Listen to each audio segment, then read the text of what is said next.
welcome to a special bonus episode of Cinemaholics, the MCU ranking episode. I am your normal host on the main show, Jon and with me I have our movie of the week columnist and a regular fixture at Cinemaholics. It's Sam Noland. I am the Star-Spangled Sam with only a vague semblance of a plan. Thank you for having me on, Jon. I'm very excited. I prefer the shorter version of that, the Sam without a plan. I like that one. There you go. Yes. Well, welcome, it encapsulates Sam. Everything. It really does. It really does. But we do have a plan for this episode. Maybe not, actually. That's right. That does apply. Come to think of it. We're going to be ranking the MCU, the Marvel Cinematic Universe, from Iron Man to Avengers Endgame, but with a twist. This isn't going to be, okay, here's my list, and Sam's going to be like, okay, well, here's my list. Instead, we're going to be doing something a little different, something actually that a listener kind of recommended to us that I thought sounded like a great idea. So Sam and I are going to come up with just one list in real time. So think of it like, all right, we have a deadline, Sam, for cinemaholics.com. We gotta rank all 22 of the Marvel movies, but it's not my way or the highway, right? You and I have to come to some middle ground. We have to make our choices in balance of each other, perfectly balanced. Yes. Oh, and as you'll very soon find out, that is much easier said than done. Yes. The two of us specifically, I don't know your list, but I know I have sort of a vague idea of what parts of it might look like, and I can tell you right now, this is going to be a rough one. It's going to be tricky, right? I'm not sure how this is going to go down, but before we're going to start from the bottom, and then we'll get to the top, but before we get into that, let's actually give some context too. So Avengers Endgame, as we record this, is not out yet. I've seen it, but you haven't. So we got to keep that in mind. Yeah. You're about to see You're one of the lucky ones. I am seeing it in 24 hours as we record this. So if for whatever it's worth, I just barely missed out on it, but I will be there soon enough with the rest of you. So that'll be a tricky one to fit onto this list with any semblance of agreement, right? And we may have to amend this list later. But regardless, we should also talk about our kind of a ramp up into this moment. You know, the films that we've seen and rewatch, right? So, for example, I've recently rewatched almost all of the films after some of them I hadn't seen since I saw them in theaters. So... Yes, it's been a while for some of these films, but what about you, Sam? When was the last time you went through this? Because last year on your spin-off podcast, Anyway, That's All I Got, episode is still available. There's the Marvel Cinematic Universe breakdown that you did with Jason Reed and Anthony Battaglia. And so you've kind of gone through the MCU fairly recently. Is that correct? It is correct. A year ago, to commemorate the release of Avengers Infinity War, we decided to do sort of a breakdown episode where we just went through them all chronologically, no list or anything, and just discussed our thoughts on all of them. And so, being the perfectionist that I am, I decided, you know what, I'm going to rewatch or watch for the first time in some cases every single one of these damn movies, and I did it in quite rapid succession. And I came to a lot of different conclusions, and I won't go into detail, but I was very positive on the universe as a whole. Still am, by the way. That's not to take anything away from how I think of it. Oh, sure. And so in celebration, or I guess just in preparation to do this episode that we're doing now, I was like, okay, there's a few of these that I feel like I might owe a rewatch, whether to just sort of refresh my memory, or just because I want to see him again in celebration for Endgame. I watched a select few of them. I forget the exact number. I think either 11 or 12 of them I watched within the past 4 days. So I'm, needless to say, very exhausted, but I've come to a lot of surprisingly different conclusions than I came to last year. So if you listen to those two MCU episodes I did last year, you'll notice a lot of similarities, but I feel like you'll also notice a lot of differences to the list that I will announce as this episode progresses. And so that's sort of where I'm at with the MCU. I've just been through a whole lot of it within the past couple of days. So sounds like you've been to hell and back almost. I'm in it. I've been to Ragnarok and back, so to speak. Yes. Yeah. I've been to Hela and back. Oh, even better. I will not something I'd pass up a second time. So,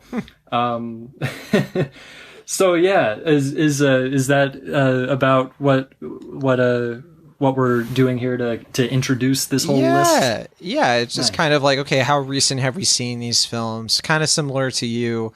I rewatched every single one except for The Incredible Hulk and Thor: The Dark World. I didn't rewatch those. I rewatched everything else. And some of these films I had not seen since the first time I saw them in theaters. That includes Captain America: The Winter Soldier. Really? Yeah, I only saw it in theaters and that was it. And also Iron Man 2, Iron Man 3. I mean, there's a few of these that I never really went back to. And then there's some of these that I've rewatched many, many times. There are two of these, or no, actually, there's only one film on this list that I did not see in theaters. Really? I don't know how that compares to you, but yes, I saw every single one of these movies in theaters, starting with Iron Man, except for Thor: The Dark World. I've only seen it once. No, I have seen it twice. I've just remembered I did rewatch Thor: The Dark World last year, and that was a tough sit. But yeah, that's it though. I saw it on like TV at some point, like a couple of months after it came out. So. Well, TV is about all it deserves. I think we're of disparate ages, so I have not seen nearly all of these in theaters. And in fact, there was a period, and fans of my other podcast from before now, Part-Time Characters, might remember that I went through a bit of a cynical phase when it came to comic book movies in general. But I think the MCU in particular, I remember very specifically, I was sort of irked a little bit by Avengers Age of Ultron back in May 2015. I was anticipating it a whole lot. And then it came out and I was sort of lying to myself that I really loved it. And I've gone through many an opinion shift over that one, but it sort of turned me off of these movies for nearly 3 years. In fact, I didn't see a new one in theaters until Black Panther. And so, I remember those days. Yes. Yeah, that was, and I will not, I'm not necessarily apologizing for those days. I think, it was I was sort of playing a little bit of a character back in the Part-Time Characters days, fittingly enough, of this like weirdly, ironically cynical, old man in a child's, like assuming a child's form. And so some might say I still do. And so that was I'm sure that a lot of the things I'm going to say may come as something of a shock to, or maybe not shock, but I guess we could say, Sam, you went through a phase one. Okay. maybe you grew out of it. Always got one. Yeah. Maybe now you're in phase two. I don't know. I've come to an interesting understanding with the MCU that I'm sure will just continue to evolve as the series evolves. And I don't even know, you know more than I do right now. So it's going to be interesting. I imagine in your case, trying to sort of, maybe not necessarily forget what you know, but try to hold back a little bit, so to speak.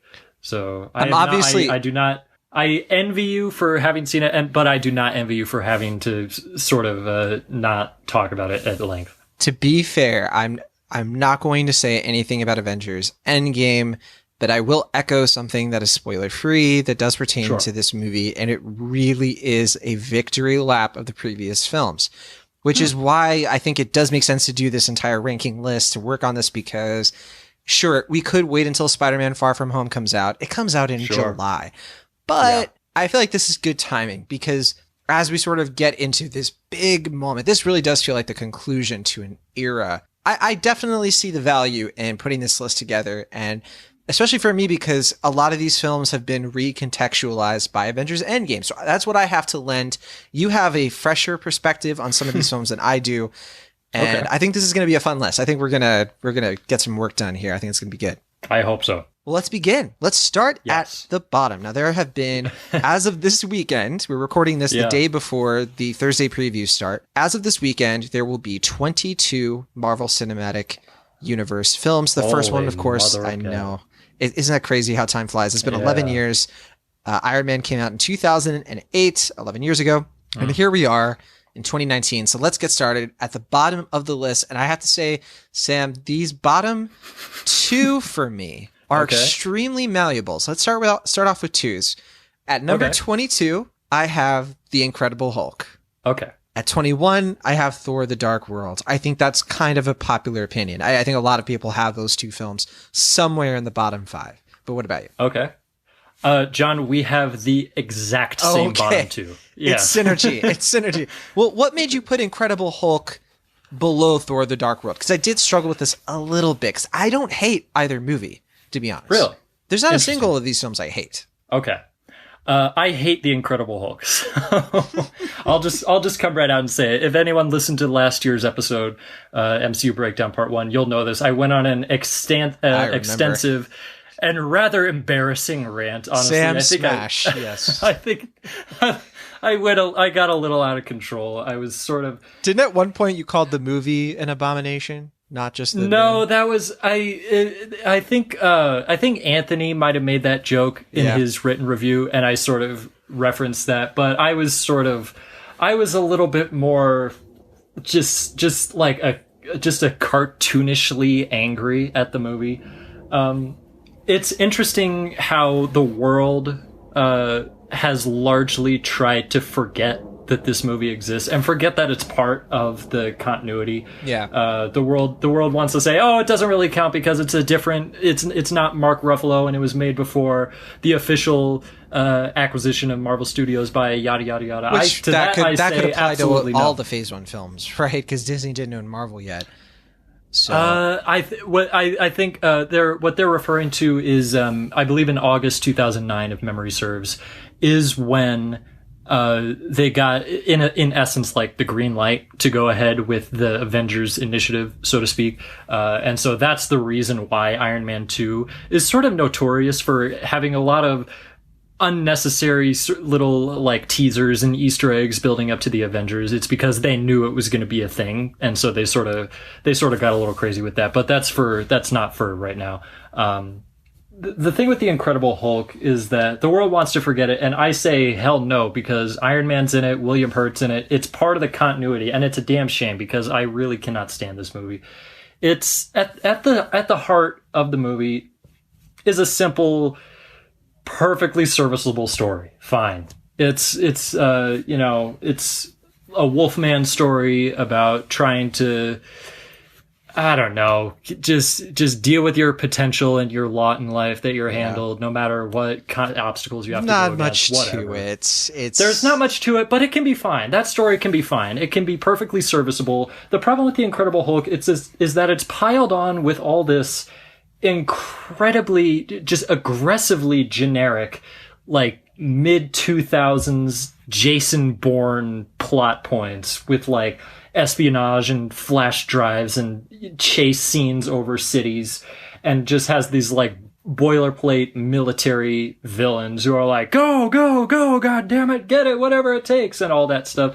Where they're just on the run constantly, and there's gloomy weather, and it's moody, and has all these MacGuffins, and ends in this ridiculous Bizarro fight that I have no interest in.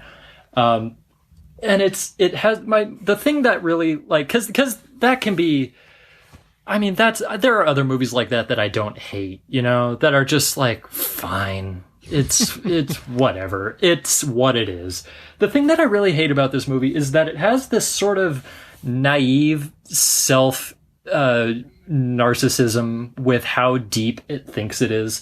Like, I think of the moment where, do you remember this, when they're in like a little motel room or something, and Liv Tyler holds up this pair of like purple shorts or something, and Ed Norton's like, oh god, no, I wouldn't wear that. Do you remember that moment? No, but that does make sense that would be in that. Yeah, it's just this moment of, oh yeah, we're better than With all that serious comic booky Hulk, nonsense. Yeah, we're the serious Hulk. We're not that Ang Lee stuff, which is not that bad of a movie, by the way. It's I think that one gets a little bit of a bad rap, but it's just got its own sense of like, we're better than that. That I just find really frustrating, because this is a movie where there's literally a fight scene where the army rolls in giant cannons that shoot sound waves at the Hulk, and yet it's claiming not to be comic booky.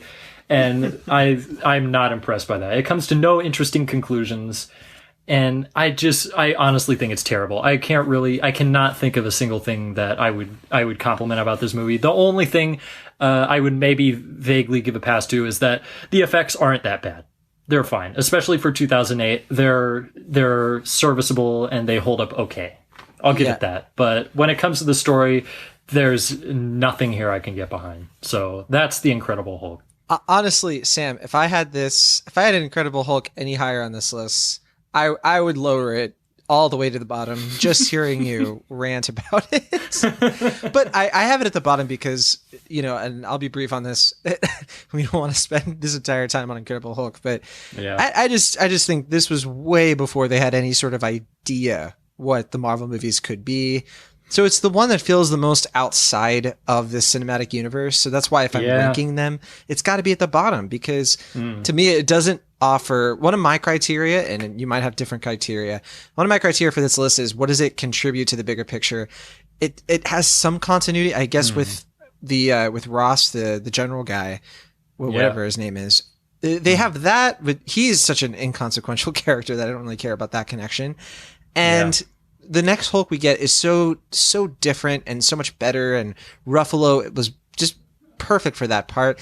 Not to say anything negative about Edward Norton, it's just that performance is just very its own thing. It's really removed, so I have nothing really good to say about it, nothing really bad to say about it either. So 22 feels like the right spot. But okay, we both have Thor: The Dark World at 21, and I'll be honest, this was a movie that I defended for a while. When I saw it on cable, I was like, you know what? This isn't bad. I liked a lot of scenes in it. I thought the Asgardian, Game of Thrones, politics, was one of the Game of Thrones directors. I thought it was interesting. I thought it had some energy to it, and I really enjoyed the final act. But upon rewatching it, I couldn't have been more bored watching this movie. I was so bored. And I was like, man, it really is not great. So is that how you feel? More or less. I think... I think, what was that, 2014 when you first saw it? End of 2013, but I saw it in 2014. Okay. Yeah. So early 2014, John might have had a point, because the thing with this movie is that it's another one that's, I have no doubt that if this was not a part of the MCU continuity, that it would have been almost completely forgotten. There's nothing really... The thing with this that I wrestle with this movie is that there's nothing utterly terrible about it, Yeah. It's just sort of there. And there are some good things in there. Yeah. You can't say any of the Loki stuff is bad. But I can't say any of it's great either. That goes the same for the Portman stuff. Yeah, it's a movie that when I think about it in retrospect, especially after having watched it again last year. By the way, for the record, I watched neither of these movies this past week. I had no interest in that, so sure. Let that speak for whatever it's worth. But it doesn't seem as bad as it is. You know what I'm saying? The story is perfectly decent. It's sort of a chapter in Thor's book having to sort of wrestle with what it would mean to potentially be king and to stand for an entire planet, I guess, as the case is, or civilization at least, with Asgard, and wrestling with his own relationship with Loki and with what's her name, Jane, and all that stuff. And it's got some neat ideas. It's got some okay visuals. They sort of get washed out in gloom, but whatever. It's got some okay stuff. The problem is it just feels so lifeless and perfunctory, especially going back to it nowadays. You watch this movie, you're like, yeah, this doesn't really matter, does it? Right.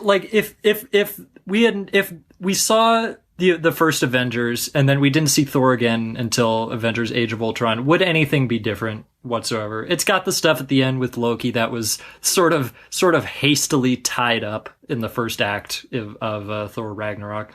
But besides that, there's just really nothing here contributing to the world. When it comes to I gotta say this though, seeing Endgame, I'm not giving anything away, I promise. But Really? when I said that thing about how that film sort of recontextualizes some of the other films, I'll be curious to ask you about this movie again in a few days. That's all I'm going to say. Huh. Very interesting. Okay. Yes. Well, hopefully I have your attention. You had me at hello, to quote Renee Zellweger. Yes. Yeah, I guess there's not really a whole lot to say about this movie. The thing I would say about it, and I think I said as much last year, although maybe in slightly different words, it's a very dignified, semi-competent, complete airball. Like that's probably the best I can say with it, is that I can tell there's talent behind this. I can tell there's thought being put into this. But there's form that you shot it just the right way, but because of some circumstance, the air pressure, who knows, the ball just completely went in the other direction. Oh it yeah, didn't happen. Flew past the hoop, just like the first free throw. And it hits. Taken by, it hits some third grader in the face. Yeah. Yes. And as we all know from John Mulaney, the second time you're not looking to get it in the basket, you just want to hit some stuff. So I think this was a good lesson to learn, and I think it's important to point out that it was sort of in this weird nebulous period in Phase 2 specifically, where I feel like they were maybe sort of like wondering what to do after the Avengers, and so a lot of stuff happened, particularly in this movie, that maybe they didn't think through completely. Like after it ended, they were probably thinking to like, oh man, we're gonna have to deal with that. Like the apocalypse almost happens in this movie, and that never really gets brought up again. It never registers, apparently. Yeah. I would think that during the whole thing with the Sokovia Cores, they would have been like, yeah, elves came into our dimension one time. But whatever, that is neither here nor there. Yes, so, they didn't even notice, of course. That's Thor: The Dark World. A dark world if ever I saw one. All right. Well, moving right along, because we have so much more to get to. Yes. At number 20. So far we have it the same, so no conflict yet. But at number 20, I have one. I don't know how you're going to respond to this. Okay. I have Iron Man 3, which, shocking, because I used to consider Iron Man 3 my favorite of the Iron Man films. I loved watching this movie in theaters. But I revisited it, Sam, and I was unpleasantly surprised. But am I really far away from where you have this one on your list? No comment. No comment? What? No comment. Are you angry with me? I will. A little bit. But, do you have it much higher on your list? Maybe. I might have it in the top 5, possibly. No.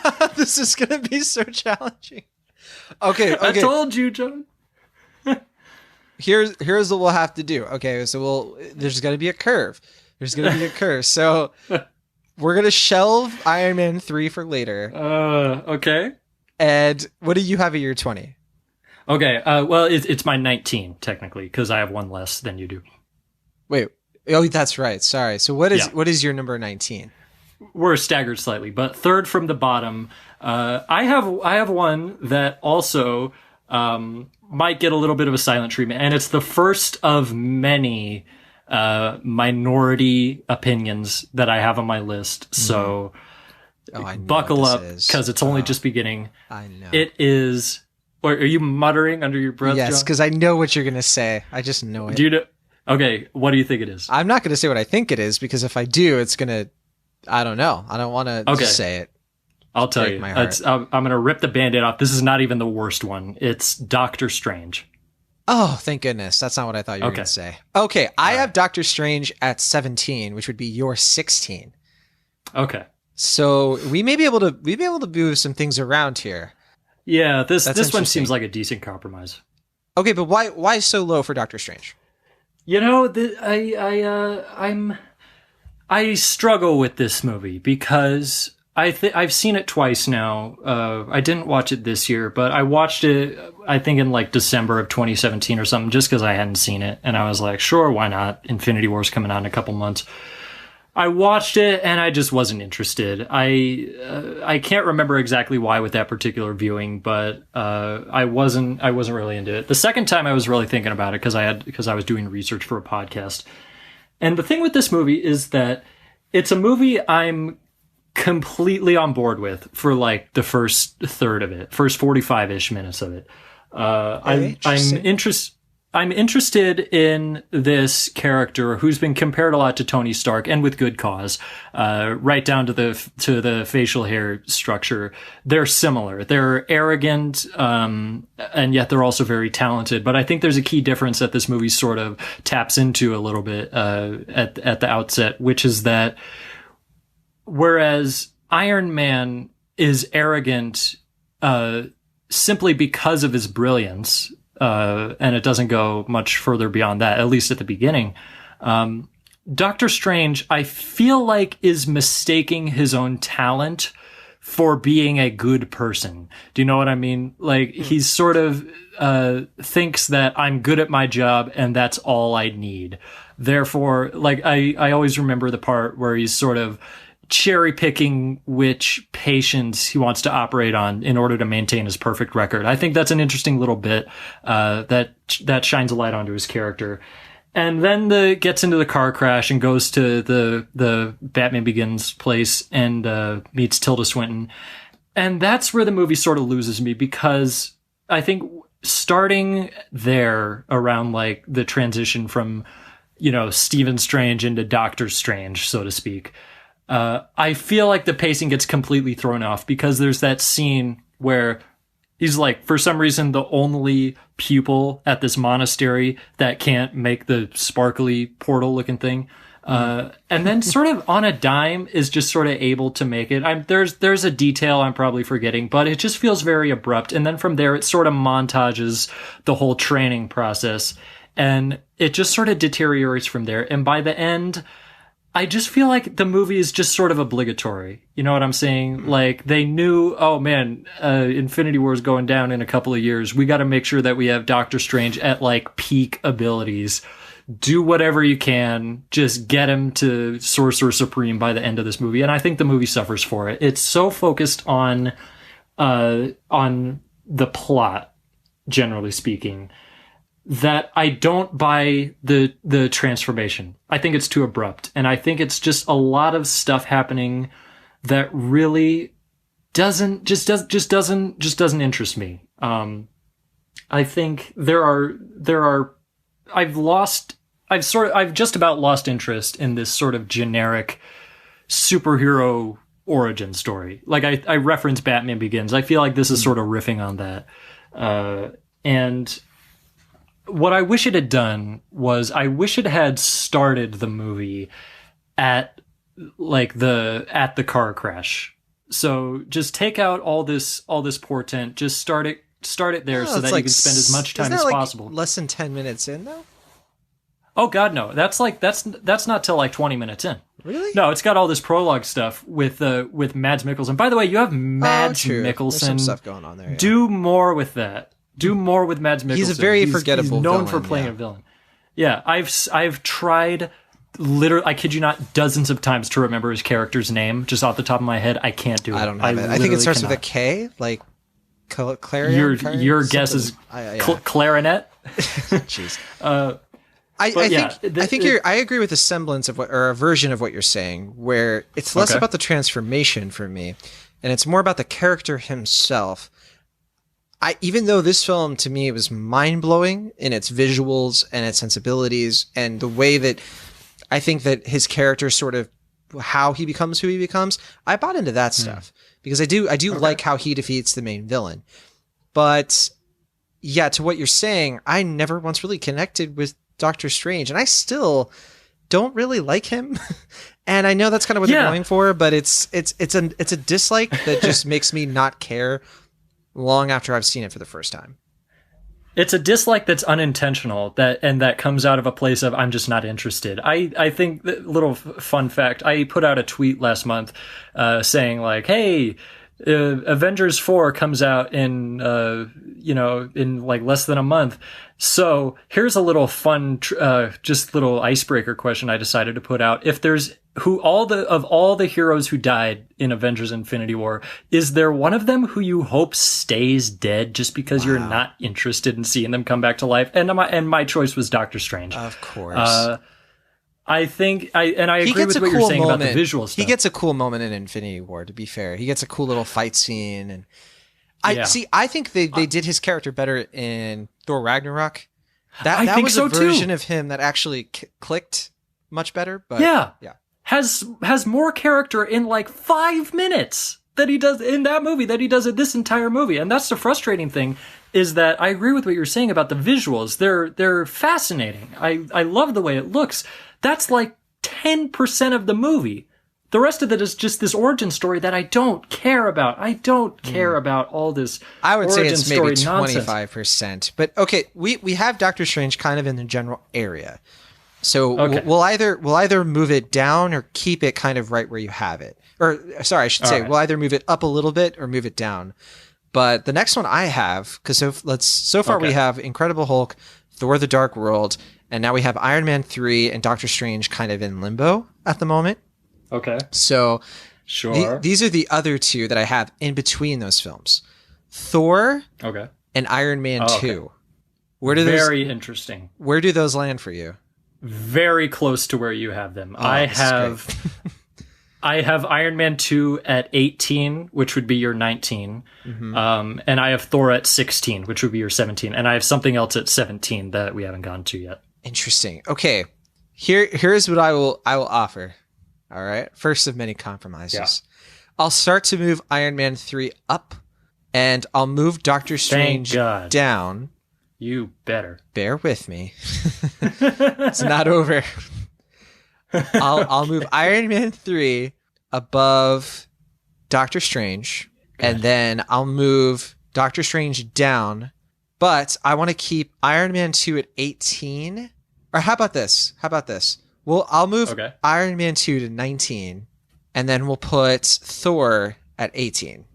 So here's okay. how it That would go. So I make sure we have this right. Yeah. So we have Iron Man 3 at 17. And then we have, for now, and then we have Doctor Strange actually at 18. For now, that might move down. Okay. Thor, Iron Man 2, Thor: The Dark World, The Incredible Hulk. Can we agree on that for now? And then we can maybe compromise on Iron Man 3 moving up more, depending on what happens next. That sounds good. Yes. Okay. So remind me again, your list, your individual list. Mm-hmm. It goes Iron Man 3 and then Thor and then Iron Man 2? And that, yes, you have it right. Okay. Gotcha. All right. So I'll briefly say the reason. So for Iron Man 2 and Thor, I it's sad to me that Iron Man 2 would go farther down, but I think it'll be worth it in the long run. I really liked Iron Man 2 the second time I saw it, weirdly enough. I thought it had like the energy and the flow that the first Iron Man had, but with a lot of extra. But I do understand a lot of the complaints. I know that a lot of people find it to just be really just way too much is going on, not enough action in that like kind of middle part. And ultimately, I don't think they'd really go in I don't think they totally handle the Tony and Pepper Potts romance. And like for all the buildup, it just doesn't just quite work, I think. Okay. So for that reason, I can compromise with Iron Man 2 at number 20. And then Thor, I can buy Thor being above Iron Man 2. Because that to me, that's a film that I actually like the more I see it. I've seen it 3 times now.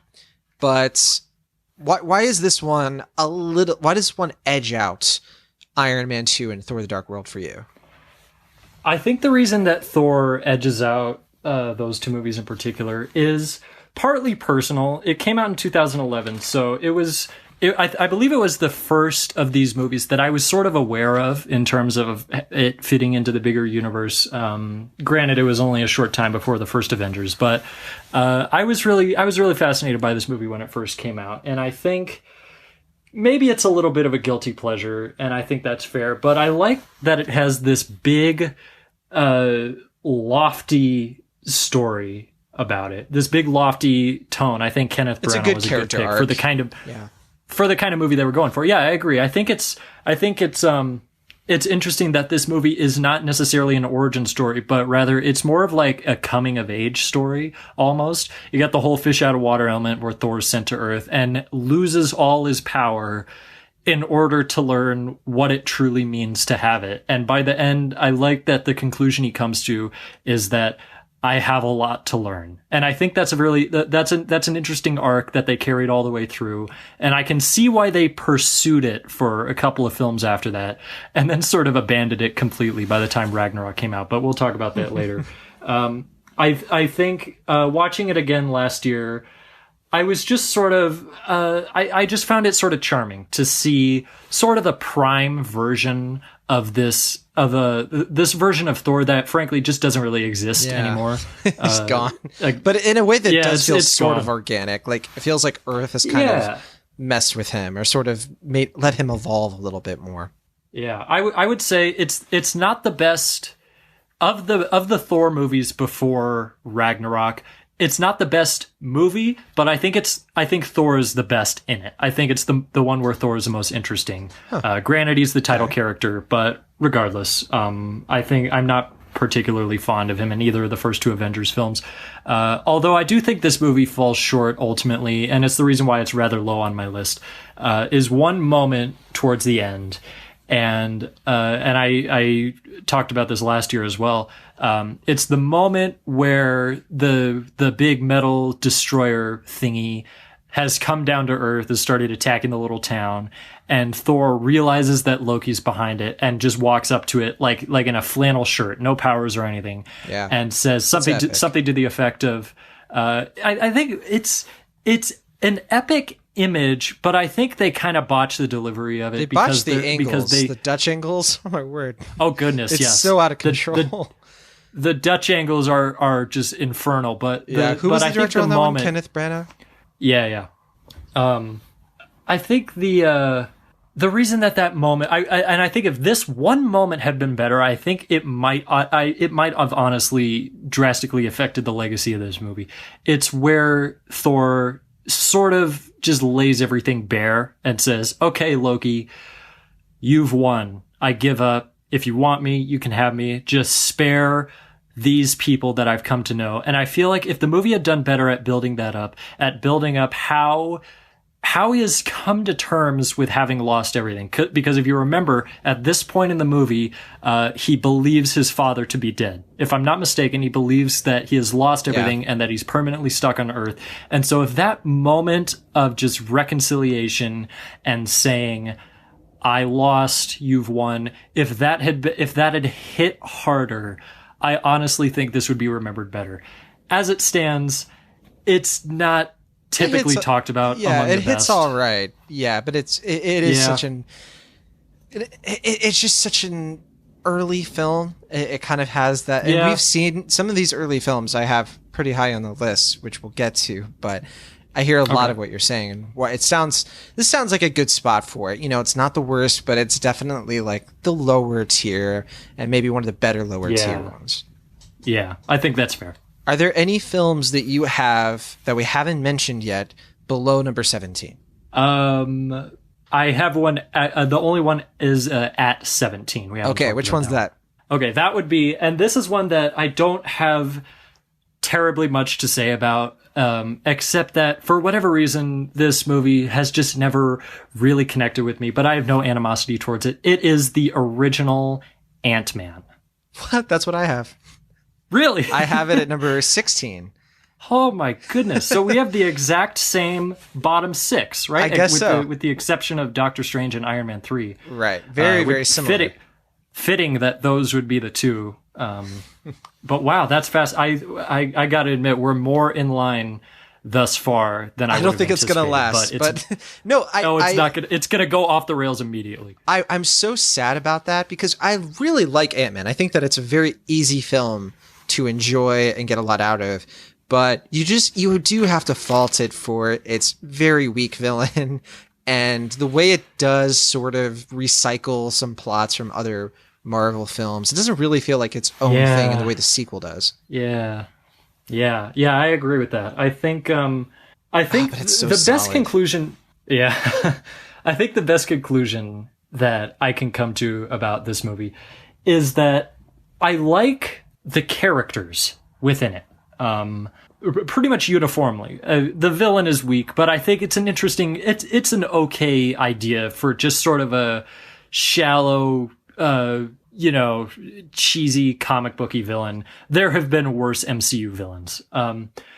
But I think it's unfortunate, and I think you summarized it very well. It feels like these characters are just sort of trapped in the plot.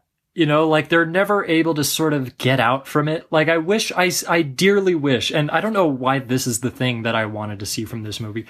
I wish there had been just one moment where, because, I mean, obviously, as you most likely know, the story is about Scott Lang escaping from prison and trying to get a new lease on life and prove himself to his daughter, yada, yada, yada.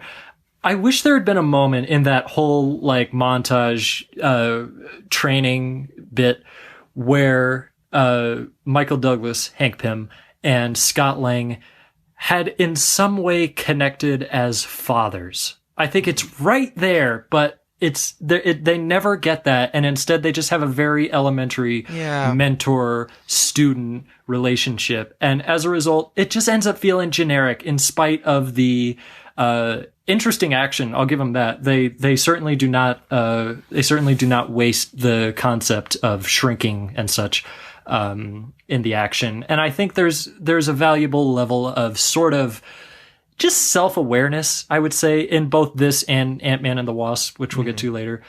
Just realizing like that, this is kind of ludicrous, but whatever. It's what we do. I think where I like fault that. it, though, there's an honesty to that. That self-awareness is great, especially when they justify like why the Avengers aren't in this. My only big annoying flaw with it is it makes the whole Falcon connection all the more It's so forced. bad. And I hate that scene. I get why they have it in there, because it does directly, it explains like, okay, how do they even know this guy exists for Captain America Civil War? But it's just, they could have just read in a newspaper somewhere. You don't need this action scene that stops the movie dead for like, I don't know, 5-10 minutes. Sure. Yeah, I agree with that. I think that scene is just grinds my gears, and it's not even like that long, so it feels weird getting so mad at it, but it's like, really, did you have to do that? I guess so. And we're getting into what I would consider sort of the B- tier of these films, and I think that's fair. Yeah, some people might rate these a little bit higher, but for me, where my number 15 is where we get into the Bs, and like just solid B, and my number 15, which will for your number 16, Ant-Man and the Wasp. Because I think these films are so close. Like, I just think Ant-Man and the Wasp is a very, very modest improvement. And I really like it. I think it's really good. It's really, it's economical with its characters. I enjoy the sort of smaller stakes and offbeat charm of it. I think that there is some interesting development in that one that made me appreciate certain things that happen in Endgame, actually. But, when it comes down to it, it's still one of the lesser Marvel films, at least in the sense that it's kind of right in the middle. It's definitely not one that I am always like, man, that movie just really blew me away. It really doesn't. I don't think there's anything particularly impressive about the action, which is a shame, because I think the Wasp is such a fun, dynamic character, but she really only gets like 2 scenes to really shine. So for me, Ant-Man and the Wasp, I'm at like number 15 for this one. But does that rub your list wrong? It rubs the list itself slightly wrong, but it does not rub me wrong. I think that's completely fair. But I have it higher, and it'll be a little bit before we get to it. Okay, I'll have to asterisk this one a little bit. All right, so then what do you have in its place? Okay. My number 15, right? Yep. Okay. All right, we've come to it. This is the one where, this is it. This is I've been dreading this all day. Okay. I can't believe what's about to happen right now. Yeah, and I don't know if we're thinking of the same movie. I have somewhat similar feelings to this movie that I do to the first Thor. And in saying that, I have a global discrepancy with everyone on the planet, basically. I can appreciate what everyone adores about this movie. I really can. And I think overall, I do like this movie. I think from Thor onwards, I would give all of these movies a positive grade. So I do not want this to sound like I'm bashing on this movie. But upon reflection, This one has just never interested me in any substantial manner. And I'm overdoing the disclaimers because I really do not want to lose anybody with this. Are you ready, John? Okay, here it comes. My number 15 is Captain America: The Winter Soldier. Okay, so here's the thing. That's my number 14. What? I can't believe it. That is my number 14. Wow. Sam, I rewatched this film. Yeah. And I agree with everything you're saying. And here's the thing with this movie. Here's the thing with this movie that I never caught before. That really frustrates me so dearly. Yeah. It's a movie where the big story arc for Steve Rogers is that S.H.I.E.L.D. was Hydra the whole time. And there's this fascinating story arc with the idea of S.H.I.E.L.D. where he has to rethink whether or not what he's doing is right and whether or not there's this big idea at play of like, what's the difference between security and freedom? And then it just sort of drops it to make a generic bad guy out of nowhere again. And it really frustrates me. And I didn't really catch it the first time. And I think the action hasn't aged nearly as well as I thought it did. Like, it's still good, but there was a lot of action in here. There were way more cuts than I remember. It didn't flow as smoothly. I think the Russos got a little bit better with this as they went. And comparing this to like Civil War and the first Avenger, it's still a pretty good movie. But to call it some sort of like deep philosophical political movie, to me, I don't really buy that anymore. I don't think it nearly has the interesting character work that some people give it credit for. And even though it has good stuff, and there are so many things in here that just did not work for me that I'm so surprised didn't work for me like they did the first time, which is fascinating. Huh. But it looks like I have it one above. I'm at a loss for words right now. That's insane. I can't believe this is the last thing I was expecting. Yeah, were you thinking this was going to be the big fight? I was thinking, not the big fight, but maybe the second or possibly third biggest fight. Well, it sounds because you have Ant-Man and the Wasp a little bit higher. I can maybe compromise a little bit and maybe move that one up one spot for now and put that at number 14. And then Captain America Civil War, we can put at number 15, which is where you already had it. Winter Soldier, you mean? The Winter Soldier, excuse me. Yeah. And we'll see. Like maybe we can move Ant-Man and the Wasp a little bit higher still, but you'd have to wow me with something. So remind me again, what is the current state of the combined list right now? I will go through it. So starting at the bottom, we have at number 22, The Incredible Hulk. At 21, Thor: The Dark World. At 20, Iron Man 2. At 19, Thor. At 18, Doctor Strange. But that one's in flux. It's probably going to move up because of your, liking it. Or sorry, not Doctor Strange. Sure. Iron Man 3 is the one that will move up a little bit more. Doctor Strange, I think we've pretty much settled on that being around 18. Iron Man 3 is at 17, but it's a tentative 17. And we'll have to compromise. Like there'll have to be something that I want to boost up in exchange. And then at 16, we have Ant-Man. At 15, we have Captain America, the Winter Soldier. And at 14, we have Ant-Man and the Wasp. Are there any movies in that range that are on your list still? Yes. There are a couple, I think, but they're not till a little bit later. So they're below 14, or I'm saying are there 14? I'm saying are there any 15, films that are not that we haven't mentioned yet that are above 14 for you? No, we've gotten them all. Oh, perfect. Okay, so now we're at about 13. Yeah. But what do you have at 14 on your list, just to be clear? Okay, my 14. Don't think I'll get a lot of pushback for this one. But 14 is Avengers: Age of Ultron. Interesting. I have that at 11.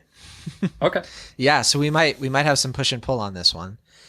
So I have that at 11. Let's figure this out. So then at 13, I have Captain Marvel. Okay. Where does that shake for you? Should I say that is my number 11?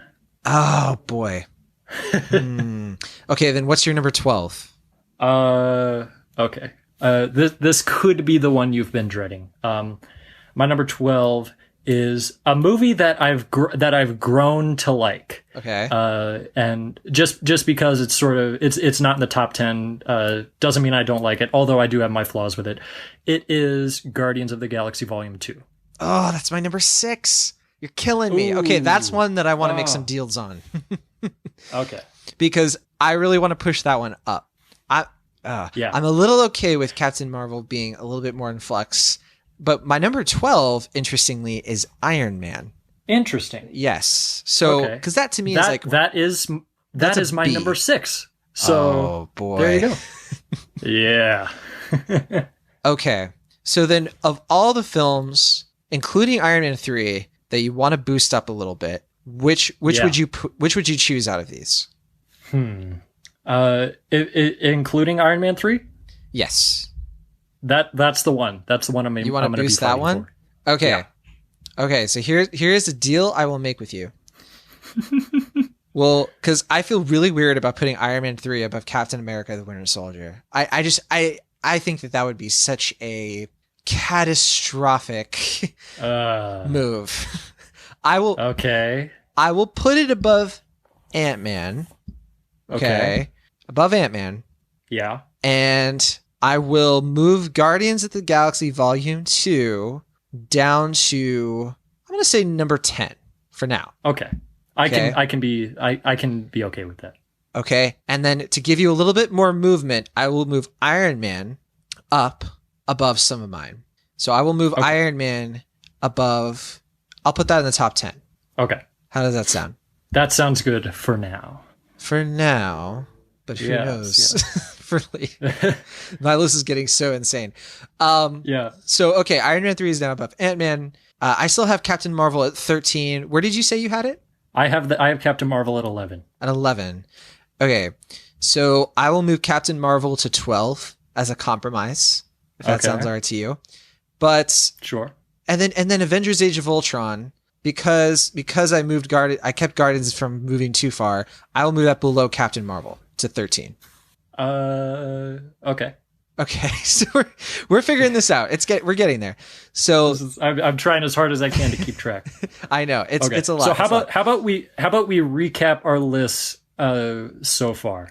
Okay, Incredible Hulk. Because we missed one of mine along the way. We did. So Incredible Hulk, Thor: The Dark World, Iron Man 2, Thor, Doctor Strange, Ant-Man, Iron Man 3, Captain America: The Winter Soldier, still 15, Ant-Man and the Wasp, Avengers: Age of Ultron, Captain Marvel, and then, well, my next one we haven't really talked about yet, but then after that, Guardians of the Galaxy Volume 2, Iron Man, and that's all I'll say for now. Okay. So how does all that shake out for you? I would like... I'm not gonna die on this hill, but I would like Ant-Man 2 to supersede Age of Ultron. Okay, but what do I get in exchange? I have a film that I kind of want to maybe push up a little bit. Okay. But that's and when you're saying 11. Up, do you mean higher numerically or higher in the ranking? Maybe higher in the ranking. But you know what? I'll grant you this. I'll grant you that swap. But you have a little credit. A little credit that I get to cash in later. How about that? That's fine. And you're going to need it because somewhere along the way we missed I never revealed my number 13. Okay, so what is your 13? Okay. God help me. It is the wonderful, fantastic, incredible Thor Ragnarok. Oh no.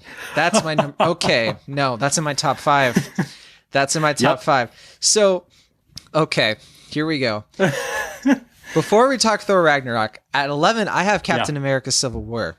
At 11? Yes. I thought you had Age of Ultron. Did I mishear that? No, Age of Ultron is now at 14 because we swapped it with Ant-Man and the Wasp. I'm talking about on your personal list. I'm keeping track of your own list here. Oh, no. I mean, I think I might have maybe misstated then. Okay. But yeah, I moved Guardians down, and then I think I moved something else down, so it pushed Captain America Civil War. So right now I have that at 11 and Captain Marvel at 12. Okay. So Civil War is in my top 5. So Civil War is? There's going to need to be some math. Yeah. Yes. Okay. What's fair? if I move, This is okay, because I have a movie in my top 10 that is lower than, and I know you're gonna have it higher. So how about this? I get to cash in my credit. I'll keep Thor right in the top 5 at number 5. Okay. And in exchange, move Captain America: Civil War up above Iron Man. So that would make it somewhere in like the bottom half of the top 10. Yeah. Okay. I can be right. that's fine. That sounds like a good compromise. Well, so then I'll make sure we're on the same page. So what I have then is Thor Ragnarok at number 5 for now. Okay. We'll see what happens, obviously. Yeah. And then at number 9, we have Captain America: Civil War. So we're getting to the top 10 at this point. Yeah. And at number 10, we have Iron Man. 11, Guardians of the Galaxy Volume 2. Okay, that looks about right. That will have to suffice. For now. For now. And because of that, what I have in my 5, I think I'm going to move to number 3 for until we find another place for it. Because I like that movie that much. I'm actually okay with moving it higher. But I'll put an asterisk next to that. So, okay. Thor Ragnarok's at number 5. Civil War is at number 9. But you still have some credits to cash on that Civil War. So if you want to move something down and move Civil War up, your chance is about to come. But before we get into that, a film we haven't really talked about much yet, Captain Marvel. Yeah. So it sounds like we're kind of in the same zone on this one. I've always considered it like middle tier, right in the middle goodness. I love how you say always. It's less than 2 months old. Yes. I've always said in these last 6 weeks. Yes.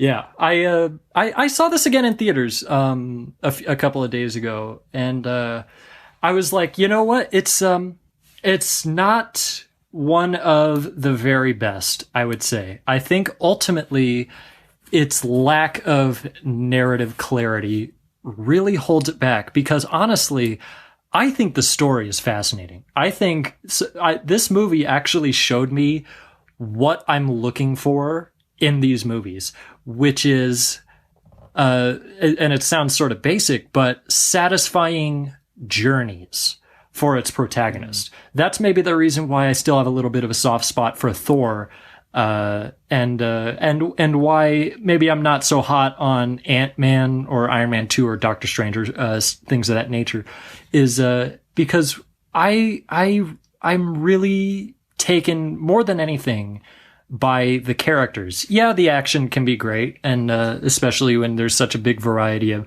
superpowered characters, and the interconnectivity is fun as always, seeing cameos of characters from other films and stuff. But really, it's the journey that these characters are going on, and I think that Captain Marvel's journey is really more interesting and more universal, to be completely honest, than I think it's gotten credit for. I think it's really, yes, it's a story about a woman who feels oppressed by the men in her life, essentially. Or maybe that's a little too broad. By a man in her life. Jude Law as Jan. Lots of men she comes across. Yeah. Various ones. And it's about her realizing that letting someone stand in the way of your potential, regardless of who you are, can be really detrimental over time. And I think it makes for a really fascinating and satisfying climax where just the full extent of her power is unleashed. Yeah. And I think that really pays off well. And I think it's especially supported by the melancholy middle act where they're sort of hanging out at that lake house at Maria Rambeau's house. I think there's possibly my favorite scene in the movie is when Carol first shows up at the house and reveals herself to be alive after 6 years. And Maria just has this moment of reckoning where she's like, my best friend who I thought was dead is now an alien. And I'm just going to have to deal with that. And as it turns out, I think it works. It's effective in being a prequel because, as we know, the whole world in the next couple of decades is gonna learn that real fast, that we are not alone. And so I think it makes it a really powerful introduction. And also the whole bit at the end where we learn that all of the Avengers are sort of, without knowing it, living in Carol's shadow. And I think it's really effective in spite of the just narrative incoherency throughout, which is really frustrating because I think that's what holds it back the most. Yeah, I think some of the character work is better than others. I think I'm still struggling to really connect with who Carol Danvers is, because she is kind of, like her motivations to me still feel a little uncharted. But I think you can really point to like Ben Mendelsohn in particular here, just pulling off one of the most memorable characters in the MCU. And there's so many lovable moments in here. But yeah, so it feels right at number 12, where it does feel kind of like it's that B movie that it's really easy to love. Now, okay, so we have Guardians of the Galaxy at number 11. Do you have anything below 11 that we haven't mentioned yet? I think that is everything. Okay. So Guardians of the Galaxy Volume 2, I won't belabor it, but I really love this movie. It disappoints me you have it so low. Maybe we can wrap it into our larger It disappoints me that I have it low too. Because I've come around on it. So I don't mean to cut you off. I've certainly come around on this movie. I think and I've seen it 3 times now, and it gets a little bit better each time. And my entire thoughts on this movie can sort of be summarized in this. And it's not necessarily a criticism so much as it is sort of a longing for something else. Had there somehow been another installment in between Guardians of the Galaxy 1 and 2, and just keep what ultimately became Volume 2, keep that exactly as it is, but put another one in the middle that's just sort of fluffy, because the first one is very urgent. I know that's not the word you think of when you think of the original Guardians of the Galaxy, but when you think about it, it's a movie about a team that is assembled just sort of by coincidence and by happenstance, and there's no reason that they should be a team. I think that's a good word for it. Destiny is sort of what brought them together. There's no committee bringing them together. There's no outside force assembling this team deliberately. They just sort of happened upon each other. And it comes to this, and it comes to this very interesting thesis on family. And I believe you've talked about this before on other episodes, so I won't go into too much detail, but it's about how family isn't just biological, that it can be, you can find family in friends. And I feel like that's all summarized perfectly in one moment where, it's after the big action scene where, they brought the thingy to Benicio del Toro and it exploded, and Ronan showed up and was like, "You were the one who transmitted the message," and they're flying out into space, and Peter Quill sees Gamora float out, and there's just this look on Chris Pratt's face that I think summarizes the entire theme, where he goes through this range of emotions where he's like, should I do this? Is it worth it? Is Gamora worth saving? And then he has this face of like, damn it, I care about these people, Gamora specifically, but this entire group of misfits I've come to know over the past couple hours, I think, in the context of the movie. Mm-hmm.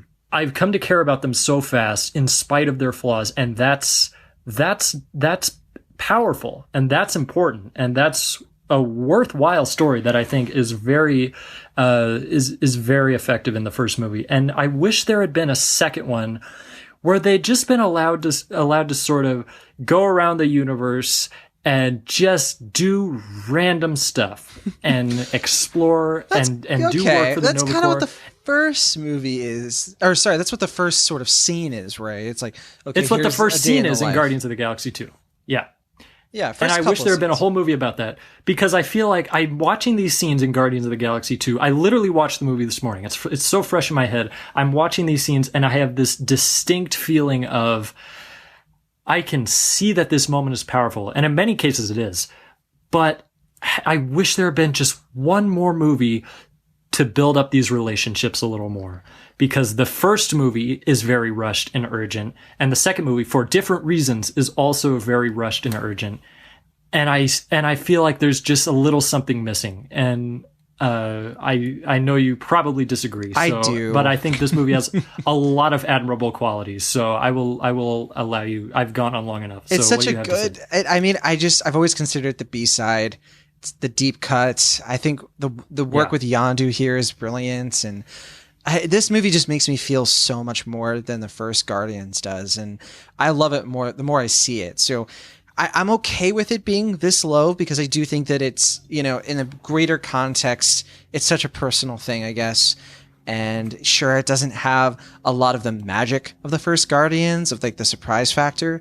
But I love the writing in Volume 2, and I love the soundtrack a lot more as well. We didn't really talk about Avengers Age of Ultron. We kind of glossed over that. I'll briefly say, there's not much to discuss that hasn't really been discussed already. It's just a very messy, all over the place movie. It's one that I've come around on and then I initially really liked it, because I did like that they went deeper on some things than the first Avengers. I felt like they actually added some character stuff that the first Avengers just didn't have time for. And you and I have talked about this before on like literally other podcasts, but yeah, I don't have much to add, except it's just kind of a messy movie. I feel weird about having it above Winter Soldier at this point. I may cash another credit at some point to maybe move Winter Soldier up a notch and put that one above Age of Ultron. That's fine. Because I feel weird. That's fine. I know I'm drastically in the minority about that one. So yeah, I will not object greatly to it happen. I'm doing it because I feel so weird about it. It does feel like gross to put Avengers Age of Ultron. Okay. You don't need to go Winter that Soldier. far, but Winter Soldier is just so tight, and I think that it has sort of the quality of focus that Age of Ultron doesn't quite have. But without belaboring it, because we got to enter the top 10. But sorry, did you have another thought? Yeah. Not particularly. I think, my thing with Age of Ultron is that I've gone through a range of emotions about this movie. I've gone from thinking that it's just an incredibly just like, what the hell is going on here? I don't know what's happening, but I sort of love it. I've gone from that to, man, this movie could have been so much more. And I think that's where I end up falling most of the time, which is just, oh man, they really had a lot to work with this time. And I do see this narrative that I find value in, where it's an idea that I sorely miss from a lot of big, exciting action blockbusters, which is how overwhelming it must be for the heroes. I like that there's a lot of extended sequences in Age of Ultron where the heroes are completely exhausted and completely distraught and have no idea what's happening and have no idea what to do, how to do it, and if they'll succeed. But they're like, we have to do it. No one else will. I think the greatest moment of the movie is Hawkeye's little pep talk to Scarlet Witch saying, this is complete nonsense. None of this makes sense. There are robots outside and gods and everything, and I'm a guy with a bow and arrow, but it's what we have to do. And I think it's, in a weird way, it's sort of Joss Whedon expressing his own, I'm not ready for this. Frustration, really? Yeah. I think that's an interesting narrative. I think it never really comes through unless you're sort of looking for it. I feel like, Mission Impossible Fallout actually did that quite good. In fact, specifically towards the end. I know that's a completely different movie, but, and I do have fun with the action in Age of Ultron, but it's just like, wow, I'm amazed that Scarlet Witch and Vision went on to be interesting characters. They're completely thrown into this movie. I'm amazed that Vision makes any sense. Vision is a little bit more pleasing to me in Age of Ultron, maybe by comparison. But all right, we got to keep moving because we have so much more to get to. I don't know how we're going to get through it all, but we did mention that Iron Man is at number 10. And this is a movie that I think sometimes gets a little overpraised by some, where they like to forget that the villain's not all that interesting. He's a little predictable. The villain is nothing. That's my a lot of people problem with really the love the movie. villain. So I don't want to diminish sort of the feeling of, man, Jeff Bridges does sell, the wickedness, I guess. But yeah, Yeah, I as the guess. first one of these, it is like that first villain who's like, okay, he's just a bigger version of the main character. It's kind of got that going on. Yeah. And yeah, Yeah. I think the third act just doesn't quite nail nail the superhero landing, I guess. Yeah. That's the thing that frustrates me the most is the villain and how the third act really has no weight to it. These two characters have known each other for many years at least, if not since Tony's childhood. And he doesn't even suspect the it. fact, yeah. And it's just a bizarro fight. It's the Incredible Hulk syndrome where it's just different version of the good guy. And that can occasionally make for good action, but it really doesn't leave an impression in these cases. Yeah. But I like the rest of the movie so much that I have to give it praise because I love that this movie is, like I said before, is one of the most, the start. It's a start. To it sets the entire one of the most tone. satisfying journeys. Yeah, exactly right. The formula begins here.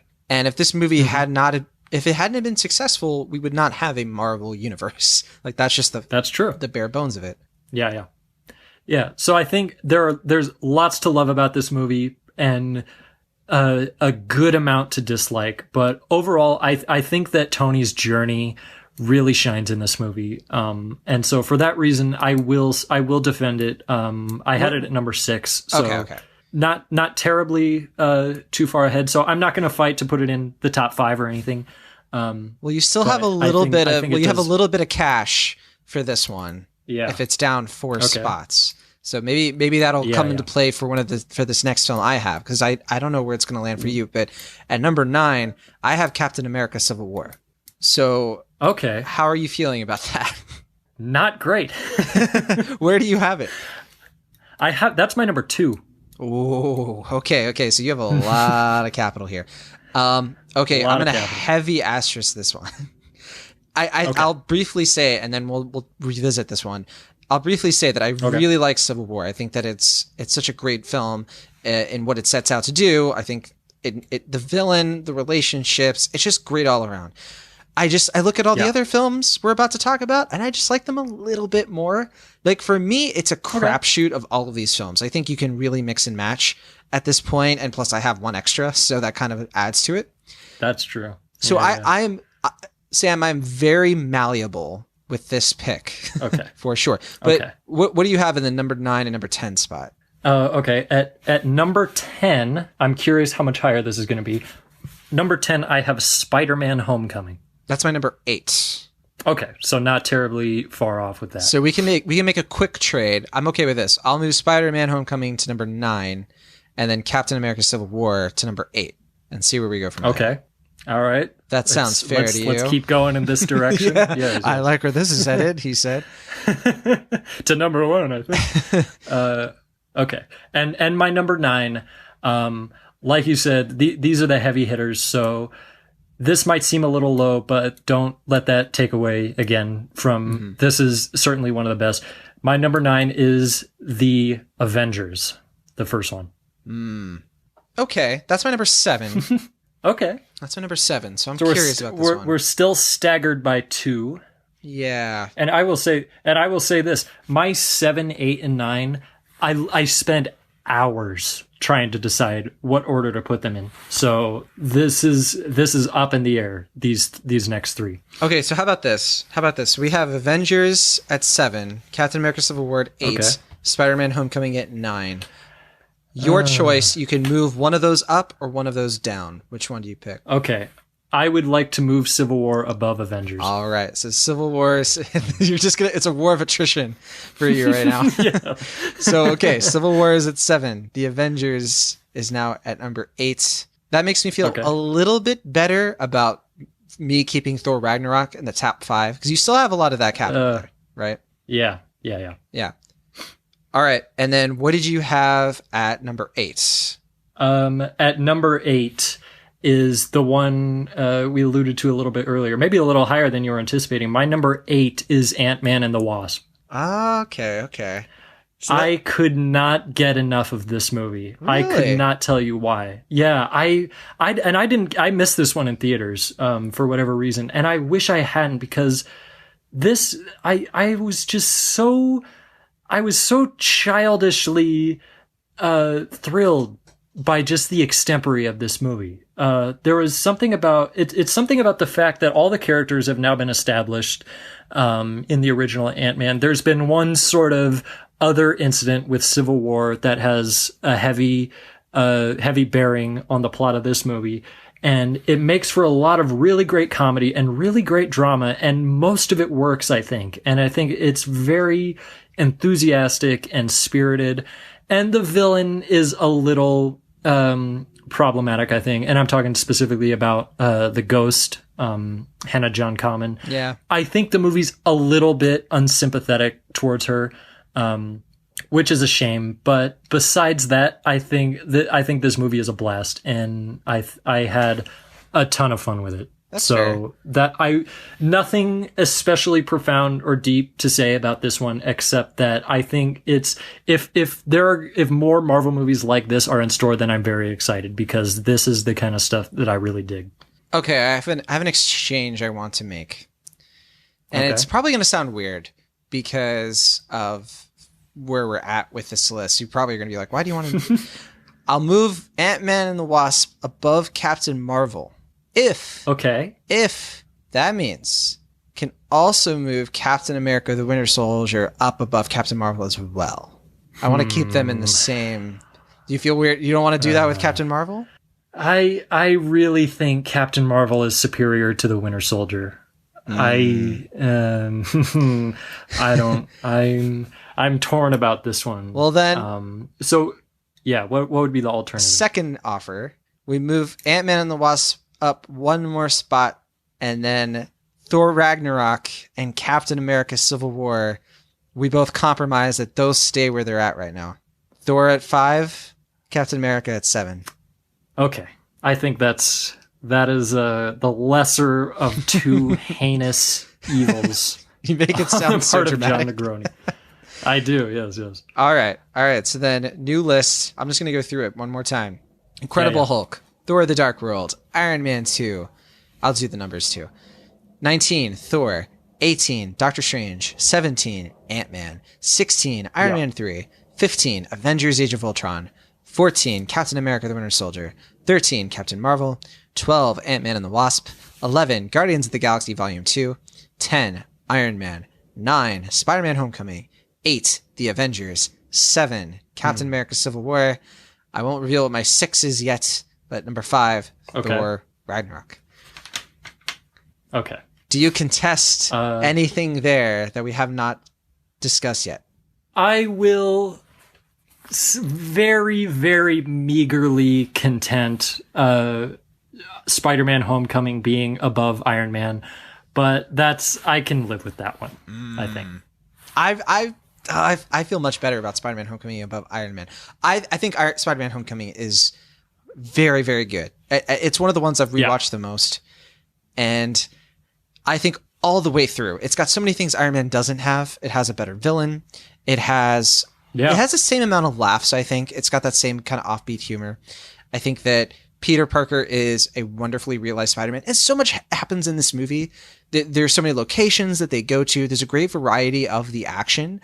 And I think the stakes really work here. It's a smaller kind of story, but it's one that's so important. I know a lot of people throw a lot of, die at Spider-Man Homecoming for, Peter doesn't really have much of a story arc here. And I've always strongly attacked that argument. I don't think that that's very true. The idea, I've seen some people complain that Infinity War actually, it's like, he sort of decides at the end of Homecoming he doesn't want to be an Avenger, but then in Infinity War he becomes an Avenger. And I think that there is a really good progression there, because it's in Homecoming. The real lesson it's not that he doesn't want to become an Avenger. It's that he wants to sort of prove himself first. He wants to get to that point where he really feels like he earns it and comes into his own. Okay. And that's what happens in Avengers Infinity War, because if you recall, what happened in Infinity War to earn them that title was because of him. They defeated Ebony Maw. And he impressed Tony because for the first time, he was doing the superhero thing for the right reasons. He put his life in danger, went to deep space. That's what, to me, makes that character arc feel so good. And I think that, yeah, you can make the same argument about Robert Downey Jr. in these Iron Man movies, but if you look at all of them as a whole, it's so weak how he goes from film to film, but motivations just shift on a dime. Like the end of Iron Man 3, he's destroyed all of his suits without any sort of explanation. By Age of Ultron, he's back in action. What are you going to do? That's Age of Ultron's fault. Cut Iron Man 3 some slack. I know, but we have to look at it as a whole. I think too that in Civil War, like the whole Pepper Potts thing happens like off screen, but yeah. So that's my spiel. That's I want to keep Spider-Man: Homecoming at number 9. It'll take a lot to get me to move that one even further, but that's fine. What are you feeling? That's fine. I agree with a lot of what you're saying about Spider-Man. I think it has a very interesting sort of a little bit of a subtle motivation, in fact, where Peter sort of feels that because he's been given this incredible gift, not just of the powers, but of the sort of the tutelage of Tony Stark, he feels that, oh yeah, I don't need to be a kid anymore. I'm better than this. And it takes really until like sort of the crux of the second act for him to realize that, the problem is that I really can't bring myself to care about like almost anything in the climax, to be perfectly honest. Just the whole fight scene on the carnival, I can barely remember. Wow. And yeah, well, that's probably the biggest thing.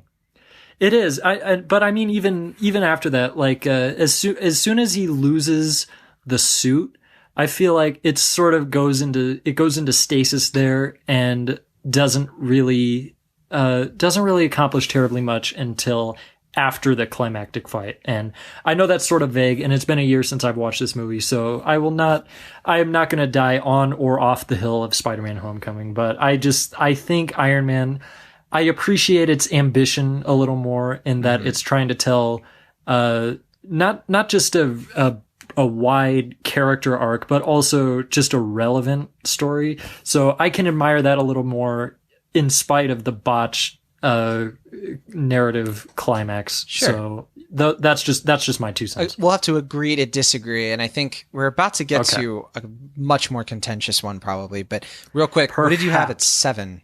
Okay, my number 7, this is potentially another big discrepancy. My number 7 is Avengers: Infinity War. Interesting. Okay, I have Avengers: Infinity War at number 4. Okay. Now, if you recall, I have Thor Ragnarok at number 5, and you have Civil War at 7. Those are immovable, and unless we decide something else. But Black Panther is an interesting one because I have that at number 6, and I have a feeling you have that much higher. I do. So I want to make a deal with you. Tell me more, yes, John. I want to move because I had a feeling this would happen. I will move Black Panther to number 4 above Thor Ragnarok if we move Avengers: Infinity War in its spot at number 6 for now. It's not dead set, like, okay, and then it's not changing, but that's like a step toward some solidarity. That sounds like I could be persuaded deal, to move. I could see, which is why I'm suspicious. Okay. Oh, you shouldn't be. What are you playing at here, John? I want to stress that I could be persuaded to move Black Panther up even higher. Because, again, crapshoot. I really struggle with some of these films. I love Black Panther. I loved it twice as much the second time I saw it. So I do struggle with that one. And I have no problem switching it with Avengers: Infinity War.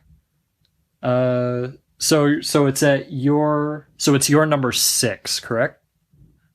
Black Panther was. So right now I have Black Panther at number 4. Thor Ragnarok is 5. Avengers: Infinity War at number 6. Captain America: Civil War at 7. Avengers at number 8. Okay. Before we maybe discuss that, Avengers at 8. This is a film I don't think it quite holds up all these years later. Rewatching it. I don't think so either. I've seen it a few times. I still think it's very good. It's still good. Yeah. And it's still so important. And as the Marvel films, it's one of the most easily rewatchable. Even though there are parts of it you're like, oh my gosh. There's so much of it that is just iconic. You really have to give it a lot of brownie points, a lot of legacy points. So to that credit, even though I don't think it's the best Phase 1 film. There's another one neither of us have mentioned that I think is going to be interesting. Yeah. It's just pretty high up for me. But I feel pretty good about Avengers at number 8. Do you? I think that is a good spot for it. Yes. Yeah, it's crazy because for the longest time, Avengers was my absolute favorite. And it's just, it's kind of crazy to see it so far down below. But, it's still in the top 10. It's still one of the more important ones. But, and I would put it above Civil War. We're kind of moving Civil War up for you. But yes, you better.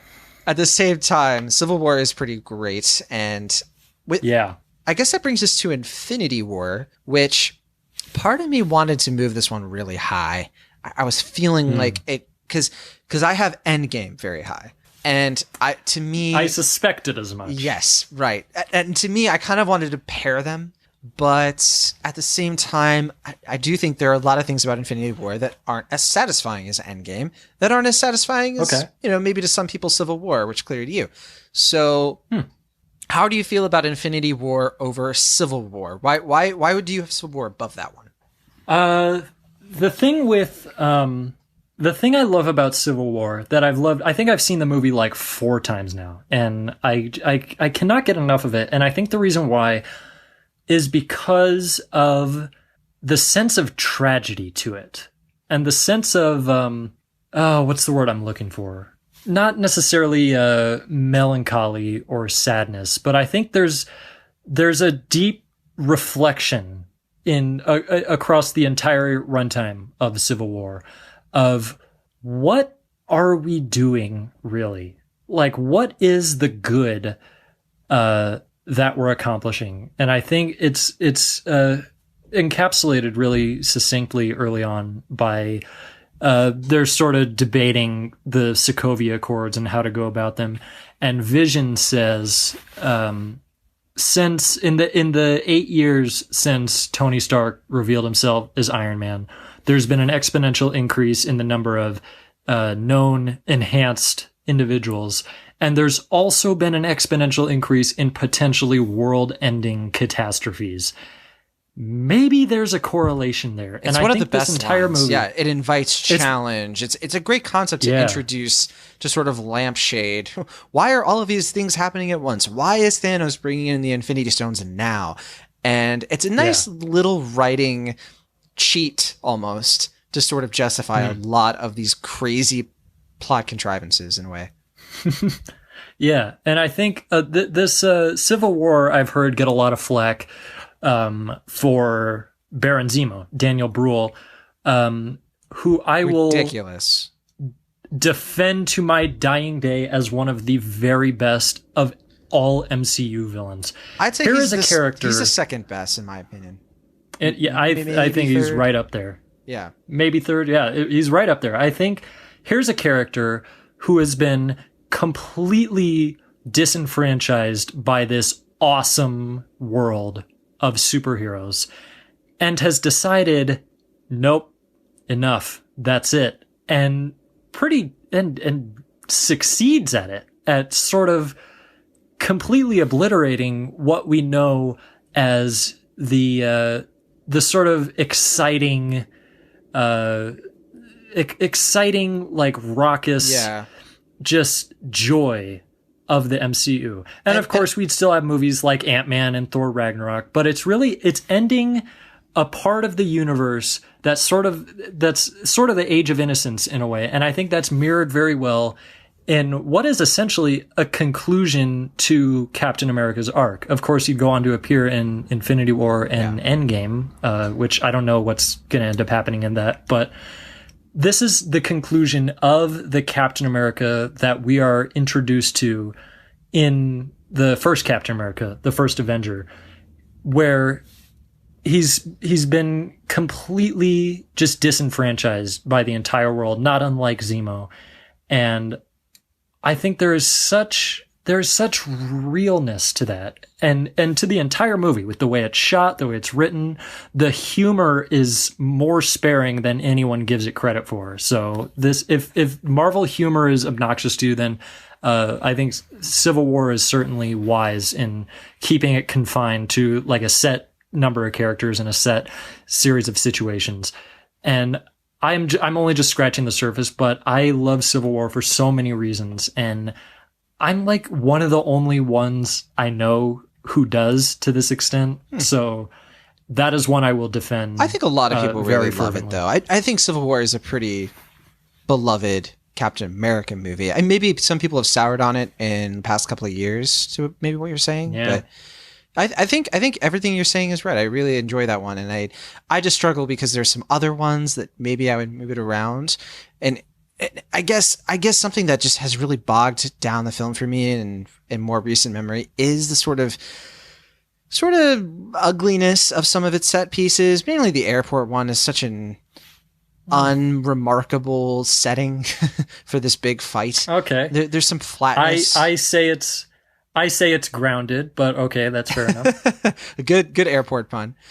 But yeah, I definitely agree with you. It's just the Baron Zemo villain structure of how that works. Just because I think that it's far more imposing, and even though he's not a consistent threat, he's a great juxtaposition to Robert Downey Jr.'s similar reaction he has when he finds out the way that he lost his family, and sort of the connection between the lengths that we'll go to sort of find comfort or justice and revenge actually in these situations is it's a lot smarter than you would expect in this movie. But yeah, so Civil War, I feel pretty good about it at 7. We're not going to mess with it too much from here. But then moving on, I guess, Infinity War, we've kind of said a bunch about it, but what was in your number 6? Mine was Iron Man. It was Iron Man. Okay, so we already, yes. So then what about number 5? Okay, number 5, I'm fascinated that this movie is, as it turns out, going to end up being very high. It is Captain America, the First Avenger. Interesting. I have that at number 3. Yes. Isn't that fun? But that is. So here's the thing, though. I have Thor Ragnarok at 5. And Thor Ragnarok, where was that on your list originally? That was a disappointing number 13. Disappointing 13. All right. I'll give you 2 options. We either move...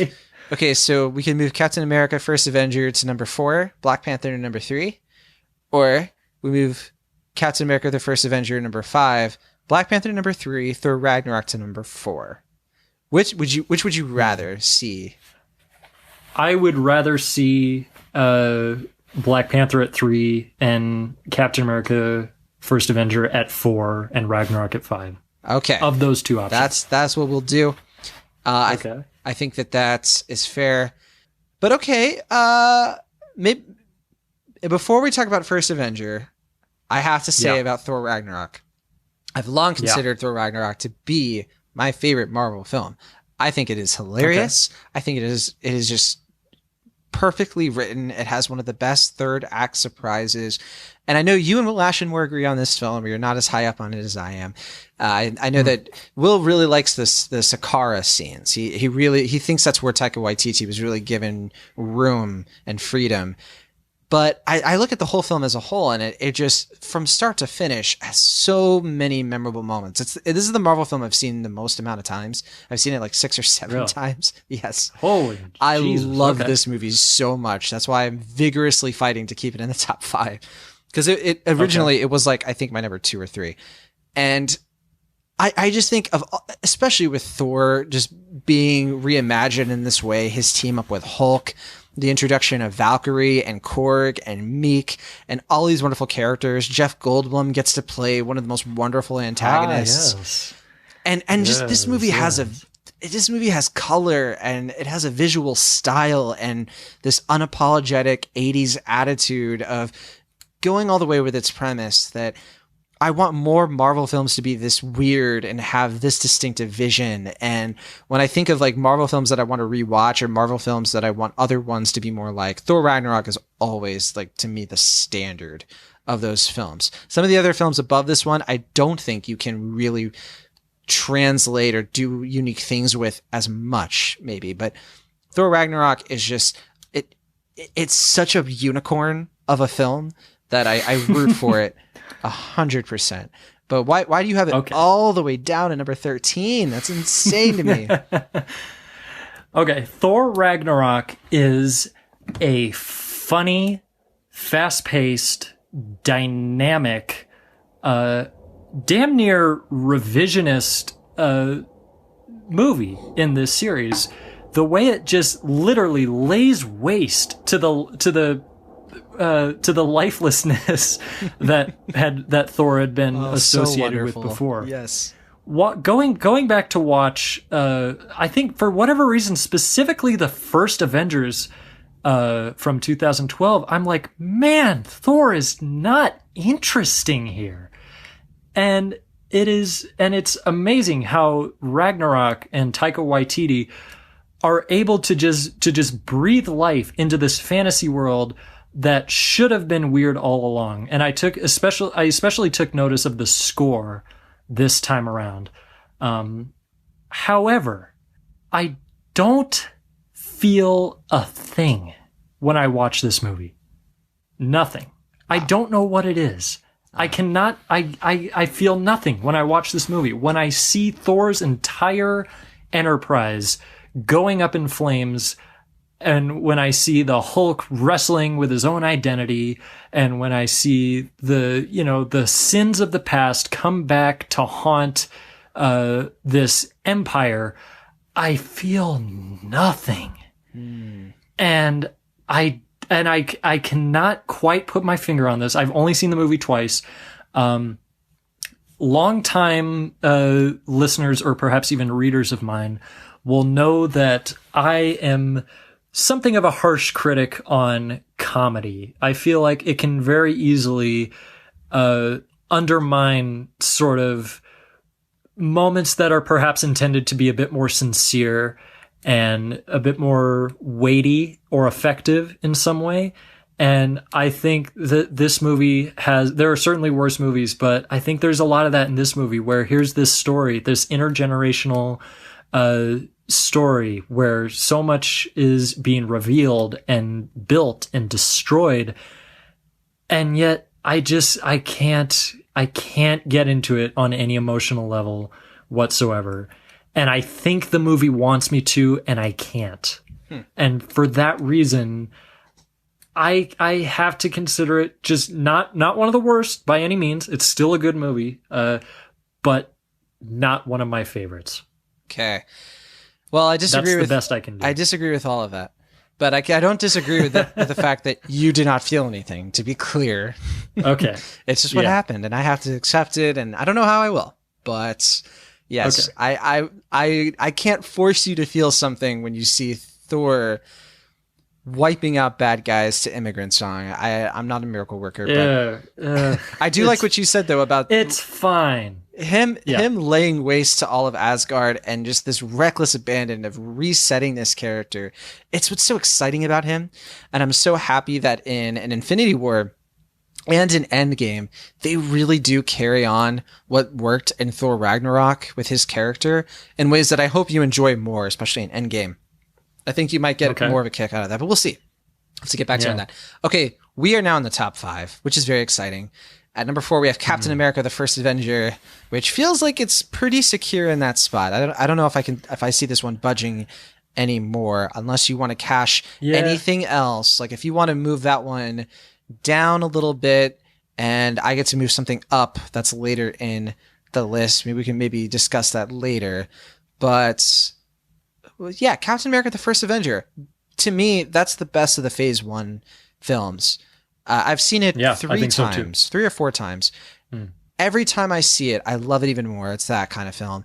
And part of the reason I love it is its script is just so well done. Of all the origin films, this one just feels the most complete to me.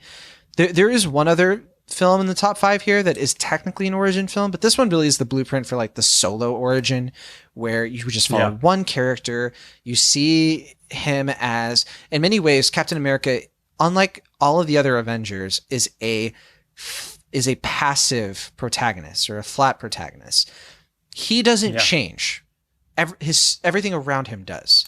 He is the Goku of this franchise, where the excitement isn't seeing him change as a person, it's seeing him rise to the occasion and him change everyone else with his values. And First Avengers sets that perfectly, I think. I think of all the origin films, it's the most exciting, it's the most rewatchable, it's the most loving with its period details. I think the romance between him and Haley Atwell's Agent Carter is just beautiful. It's such a beautiful dynamic. And I had this at number 3, and I almost had it at number 2. And especially after seeing Endgame and just really like reflecting on the last, let's see, it's been 9 years, right? Since Captain America, the First Avenger came out. 8 years. 8 years? Yeah. Was it 2011? So then, yes, you're right. Yeah. Just reflecting on all of that time, all the time we spent with this character and Chris Evans' performance and where it all really began. I think that of all of these films, I think the Captain America ones have been the most consistent for me in the sense that I've liked each one more and more. But at the same time, I think I still hold First Avenger at the very top because as the archetype, it really is to me the most complete of the films, and it sets such an exciting precedent by the very end when we're in modern day, and you get this sense of endless potential of this human being, sees the endless potential of a world around him, and the tragedy of that, but also the excitement around that. It hooks you every time. And the last thing I'll say is the Star-Spangled Sam, perhaps, part of this movie is just perfectly done. I think that it's so brilliant. It's such a great ode to the comics and to the character in a way that doesn't feel like fan service. So I'm glad we both have this one really high on the list. I was worried you weren't going to be as high on it. And you know what? And you're almost right to do so, because a year ago I did not like this movie. Anyone who listened to Anyway, That's All I Got at the time will remember that I was not so hot on this one. And watching it again, I'm like, what the hell was I missing? This is fantastic. I think I think you nailed it when you said that it's just the perfect archetype. It's a movie that speaks to sort of the very idea of heroism, that feeling of inadequacy that all of us can relate to from one time in our life, or perhaps many times in our lives. Just how discouraging it is to know, like, to when something as trivial as, oh, you're not strong enough, or you're not tall enough, or whatever it is, when something as trivial as that can get in the way of something you sincerely want, to do. And I'll say this, full disclosure, as like one of the skinniest human beings who ever walked this earth, this movie hit me hard when it came to that part of Steve's story. I've heard it all. I've heard string bean. I've heard walk and stick. I've heard all that stuff. For reference, I'm 6 feet and 4 inches tall, and I'm like 140 pounds. So just picture a stick and put my face on it, and that'll be me. And so I really, really got into Steve's character, and how that's what makes Captain America so endearing. And that's why I think in just about every single one of his movies, it's just been that continuing arc of that scrawny little kid from Brooklyn. And I think the interesting thing about this movie is that, and in fact, when it comes to quite a few of these characters, actually, they don't necessarily have like the coolest powers. You know what I'm saying? Like Captain America or Black Panther, even, they're not like, they don't have like a really cool thing they can do. But the reason that they stick around for so long is because of that inspirational quality that I think a lot of these movies are missing. And it's just powerful and exciting, and from beginning to end. And I'm frustrated at the 1 year ago version of myself for not being able to see it more clearly. And so I think I don't really have too much else to say that you haven't already said. So I'm really glad we're on the same page with this one, and I think 4 is a really good spot. It's a great spot. I think I forgot how many times Tommy Lee Jones really just steals the show in this movie. Rewatching it again for the first time in a few years, he gets some of the best lines. I'm not kissing you. It's his perfect delivery. But then also I'll finish out with this. I mean, just when he comes back with the soldiers, that is just a top moments of the MCU where this character's first real victory is perfect. Let's hear it for Captain America. Yes. Yeah. Yes. I understand, like, a lot of people will knock it down for the Red Skull and some other things that they don't find as compelling, but this is one of those movies. The Red Skull is a narcissistic, just huge, larger than life, I want to take over the world villain. I think the villain's fine. It's fine. It serves what the film is ultimately after, and so I don't knock it down much for that. But hey, it isn't the number one, so we didn't say it was perfect. Okay, that's true. Number 3, I have Black Panther. But what do you have in the? I forgot to ask, I guess. But what did you have in the 4 spot? Because Captain America: First Avenger was in 5, right? For you? Yes. So my number 4. Yes. Okay, here we go. We finally got there. Number 4 is Iron Man 3. Wow. That's okay. That's tricky. Yes. We have Iron Man 3. We have it at 16. I think is that our biggest discrepancy? Maybe, depending on how you look at Thor Ragnarok. Okay. Okay. Defend Iron Man 3 for me, because I don't hate this movie or anything. I just have really soured it over the years. I don't think it really holds up much, and I don't see it moving up this list. I can't get there, and we've played with it a little bit already, because I had it like at 20, but yeah. What are you thinking with this one? Okay, so Iron Man 3, this is a fight I didn't know was a fight until like the last month. Like, for the longest time, everyone thought that Iron Man 3 was better than Iron Man 2, and then on a dime, everyone switched. I don't understand what's in Iron Man 2 that is so fascinating, because what Iron Man 3 has is, I will say this. It has some really weird stuff in it that doesn't completely work, particularly with the storytelling. I think the way some of the plot points play out, and some of the humor doesn't quite work, and that's fine. But what I love about it is what I mentioned a little while ago, is that it has what I believe to be one of the most satisfying journeys, arcs, whatever you want to call it, of any of these movies. It's one of the things that this series, not in any huge capacity, but it's gotten some flack for sort of going out of its way at times to have the heroes be kind of unflappable, particularly with the Avengers and Avengers Age of Ultron.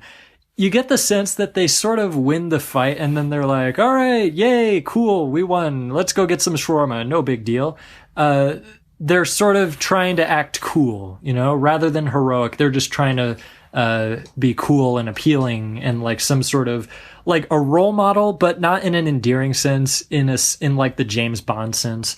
And I think this is maybe the only one, or no, I guess not the only one, because Civil War does a good job, but it's one of the best at addressing how that can really dramatically take a toll on somebody's mind, obviously, because Tony Stark is experiencing the post-traumatic stress from the battle in New York. And by giving it gives a sense of inadequacy to what remains to this day, arguably so perhaps, is the MCU's greatest hero, or the poster hero. Iron Man, along with Captain America, is the hero of the MCU. And so giving him this sense of, I don't know what I'm doing, I'm not good enough, who am I to fight alongside all of these gods and creatures and assassins? It's a bold choice, and I think it doesn't get enough credit for how subversive it is in giving it sort of a non-heroic sense. Most of this movie is not Tony is not suited up in most of the movie. And in fact, everything is sort of crumbling at his feet, literally so, with the mansion sequence. And the invincible Iron Man, the hero that's supposed to be the best defender of the Earth, is at rock bottom. And I love those scenes where it's just him reckoning with his past and everything that he's built and destroyed in that little farmhouse in Tennessee. And I love how his past has come back to haunt him in more ways than one, not just with like the post-traumatic stress and stuff, but also with the lifestyle that he sort of tried to abandon at the beginning of the first Iron Man. You realize that, no, there are still victims from that who are coming back, specifically Aldrich Killian, Guy Pearce, who is one of those things, like I mentioned earlier, which is a little weird and doesn't quite work. But I'm willing to forgive that because I'm willing to forgive that because of what Aldrich Killian represents. It's this powerful enemy who's sort of like some sort of personification of like these insidious corporations taking advantage of the disadvantaged, sort of under the guise of like humanitarian innovation, not unlike what Tony Stark was doing just as recently as Iron Man 1. And he realizes like, oh no, there are still evils in the world that are my fault. And I'm going to have to deal with them, and it might not be easy, and they're going to keep getting tougher. And I think there's a real urgency to this movie that makes the final sequence where every Iron Man suit is assembled so satisfying. It's the ultimate Iron Man sequence. It's like just seeing Tony jump from armor to armor and fight a whole bunch of minions that can like burn holes in it and stuff, and they're ripping off the masks, and there's other suits like holding up structures. I think it's a fantastic climax to what was up until that point a tremendous character arc in which Tony really realizes that it's not the suit that makes him powerful, it's Tony himself. In essentially, to sort of state it in a metaphorical sense, there is no iron without the man. And I think it's certainly valid to say that other movies sort of shot that in the foot, and that's fine. But I think if you look at this movie on its own, combined with the stuff that came before it, I think it's incredibly satisfying to see this conclusion in which he realizes, I am Iron Man, not in the physical sense, but in the metaphorical sense. I am that inspirational figure of being self-made and just doing what's right, even though it's difficult and it's stressful and it's maybe you might not even always succeed, but that's what heroism is. And I think I cannot get enough of this movie, and I cannot see what everyone is so mad about in this. So that's my spiel, I guess. That's the best I got. I just think the kid in it sucks. Okay, is that what it's all about? The kid? No, I think most people complain. Is the kid that bad? Most people complain that when it's revealed that the villain is really Guy Pearce and just him, and his plot is kind of what you predicted. There's no really surprise to that. And it's just kind of underwhelming because you're hoping that because it feels like the whole time you're hoping that the villain's going to be more interesting than Killian. Because you're like, oh, then I wonder what this Mandarin is capable of. But then you find out, like, nah, nothing to do with him. It's just, you just have Guy Pearce. And then they try to pretend like the Rebecca Hall character is somehow interesting, but then they completely drop her from the film. I agree. That's a flaw. There's just so much clunkiness to it. I think a lot of what you're saying is a good argument to put this above Iron Man 2, at least, which we did. Like, that was a big sacrifice for me because I moved Iron Man 2 down a lot. But you and everyone else. Which is sad because I do really enjoy Iron Man 2, but I'm kind of deferring to some of your arguments about 3, and I think some of them are pretty compelling. I just don't. What happens in 2? I just don't understand what is so endearing about 2 that isn't in 3. Justin Hammer dances on a stage. And is that what it is? Sam Rockwell doing the Bat Watusi on a stage? He does. And there's so much swagger involved. It's like, how is this not number like 3 or 2? But you know, I'll give you that one. So we're kind of compromising here. Although how do you feel? I mean, do you want to move Iron Man 3 up even more? Because I don't see it. I don't see how you can get away with this. Well, apparently you agree with the rest of the world, so I suppose to fight for it to be any higher would be doing a disservice to you and everyone listening. So ridiculous. Your opinion matters. It's that's questionable, but where is it now? Number It's at 16, 15? which is pretty 16, which is pretty low. I had it much lower though. I had it in like the 20s. That's why it was like the biggest discrepancy. Yeah.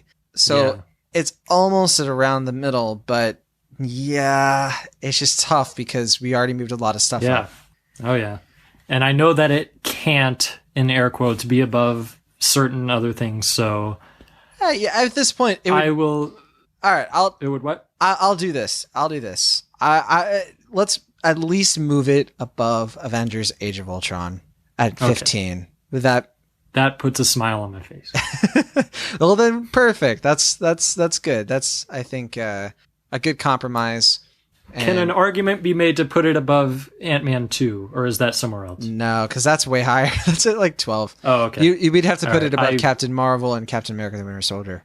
All right. I haven't been keeping track, so. Well, let me run down the list again since, it's been a minute. Okay, 22, Incredible Hulk. 21, Thor: The Dark World. 20, Iron Man 2. 19, Thor. 18, Doctor Strange. 17, Ant-Man. 16, Avengers: Age of Ultron. 15, Iron Man 3. 14, Captain America: The Winter Soldier. 13, Captain Marvel. 12, Ant-Man and the Wasp. 11, Guardians of the Galaxy Volume 2. 10, Iron Man. 9, Spider-Man: Homecoming. 8, The Avengers. 7, Captain America: Civil War. 6, Avengers: Infinity War. 5, Thor: Ragnarok. 4, Captain America: The First Avenger. And now we're in the end game of the top I knew 3. you were going to say it. Yeah. Okay. Yeah. And I think it's interesting going through all of this. Like, I hope people listening to this realize how long it takes us to do rankings, because they probably are like, oh, rankings are so easy. It's like, this is like legit, like how we collaborate. So, oh dear God. Yes. I'm so glad we got to do this. Okay. We're in the top 3. So just for clarification, did I miss something? Was there going to be some sort of argument to switch Civil War and Infinity War, or was that not a thing? Well, no, because we put Civil War at 7 and Thor: Ragnarok at 5, and the deal was for those two to be immovable. Oh, I see. And then I had Infinity War. All right, higher. I didn't listen to the fine print, I guess. Yeah. Okay, what happened was we had First Avenger at 6 and Infinity War at 4, and then we switched those two to put a first, because you had First Avenger higher and I had Infinity War higher. Okay. Yeah. So that was the compromise. But all right, I feel like you still have a little bit of capital left because you had to make a big concession with Iron Man 3. So yeah, you know what? I will say this. Iron Man 3 defenders, tweet me at Samuel_Noland. I need to know how many of us are left. I have to know. Yes. But all right. So number 3, I have Black Panther, which I'm going to guess that's your number 1. That is my number 1. Okay. We're just giving it away. At number 2, I have Guardians of the Galaxy. Where is that on your list? And that's my number 3. Oh boy. Okay. Well, I think it would probably be fair then to move Guardians down 1 and Black Panther 1 if I get to keep my number 1. I can tell just by process of elimination yes. what your number 1 is. And there's only so much I can do on that front, so I think that's a good compromise. Well, let's think about this. So if we put Avengers Avengers Endgame is my number 1. I think it's the best Marvel. I feel like that's obvious. Okay. And I don't think everyone's going to agree with me. I think some people are going to walk away from it not liking this film as much as I did. But I'm curious to hear where you're at with Guardians and Black Panther. And I'm wondering maybe there's a way to move Black Panther to number 1 and we could find, or have Guardians be higher up. But I guess that wouldn't really work because you have that at number 3, so that wouldn't feel right. Our number 1 has to either be Endgame or Black Panther. Okay.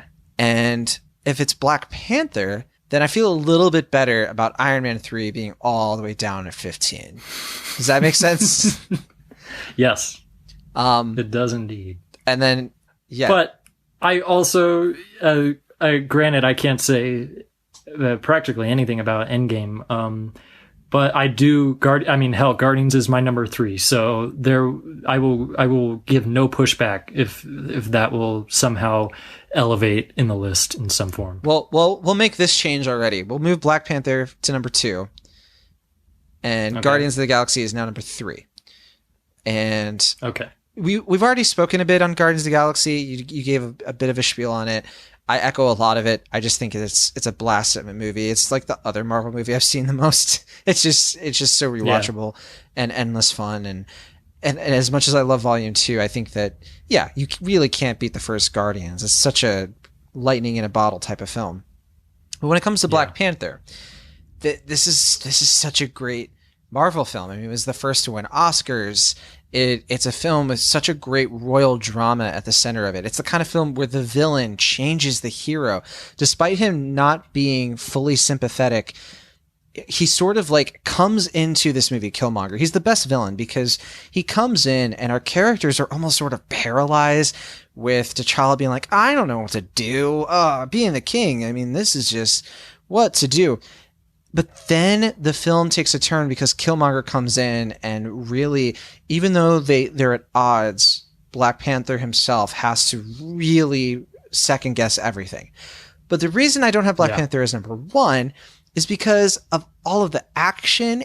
It doesn't have it. Like, it doesn't have, to me, the action and visual effects that are on par with a lot of these films. And that's because Ryan Coogler, wonderful filmmaker, it's not really his forte. The character work here, spot on. The characters, the production design, the realization of Wakanda. I mean, this is iconic stuff. And so it's got to be either number 2 or number 1. I had it below Guardians of the Galaxy, but I feel good with having it above it for some of the reasons I suspect you have. But what is your case for Black Panther? Pretty much what you said. I think I agree about the action. It's not. This is not like the best action in the MCU by any means. But like I said before, I don't go to these movies for the action. I go for the character work and sort of for it to sort of strike a tone, maybe in certain cases. But I think with this one, it does something where it how should I put this? It sort of makes Wakanda the star of the movie, in a sense. It tells this entire generational tale that's sort of isolated to this one royal family, but it really comes across as the story of an entire nation, its rise and its fall and its rise out of the ashes, and all within one movie. And at the center of it all is T'Challa, Chadwick Boseman, who I think is fantastic in the role and does not get enough credit for being able to balance that sort of cool, swaggery confidence that you see in a lot of the marketing for this movie, with that sense of doubt that you sort of alluded to, where he does have to second guess not only himself, but the way the entire country has been run for God knows how long. And the fact that the villain is able to do this all and is able to get our sympathy in a way that I really don't think any other villain does is astonishing. And the fact that it just introduces this world with such a bang and with such passion and excitement, is amazing to see. I think it's really fitting that this is the first one I saw in close to 3 years in theaters, because I was just amazed by this movie. I was like, oh my goodness, is this what I've been missing? Is this kind of pathos and social commentary, what have you? Has that been there all along and I'm just not looking hard enough? And it turns out in some cases, yes. This movie, in a way, sort of opened my eyes to new ways to watch comic book movies. And it's only just last year, but it feels like it's been out for so long. it was such a cultural touchstone. And it's I can only think of so many things to complain about it. I think there's one little plot point that maybe could have been sold a little bit more, where Killmonger throws T'Challa off the cliff. I never really bought that he died, but that's literally like it's the kind only of treated. It's like, well, there's no way he could survive water. Yeah, it's like, Lord Aragorn, where is he? Like, I don't know, on his way now. I just think of that moment from Lord of the Rings. Yeah, but I literally cannot think of anything else I dislike about this movie. I think I see this making number one on a lot of lists, and I concur wholeheartedly. And everything you said and everything that I added to that, I think Black Panther, it's sort of, for a while, it was sort of back and forth between Civil War, but having watched them both several times, I really think this is the one that I will continue to go back to for such a long time, because it is such an isolated story, not to mention, it can easily be viewed outside of the context of pretty much any of these. It has the one jumping off point from Civil War, but that's covered perfectly in sort of the prologue. And just the entire supporting cast, is fantastic. To list everyone who's great in this movie would just be to list the entire cast. So I don't, it's been done before. So yeah, that's my number one with a bullet. Okay. And it's close to my number one, and it really is a struggle with this film and Guardians of the Galaxy and Avengers Endgame. And yeah, it's tough because to me, Avengers Endgame, what puts it over the top, why I feel confident putting it at number one, and without spoiling a single thing about this movie, because I do think that people should just go in and experience it, is that it's almost sort of fitting for the best of these films to be the conclusion, because it does have something these other films don't have, which is an ending.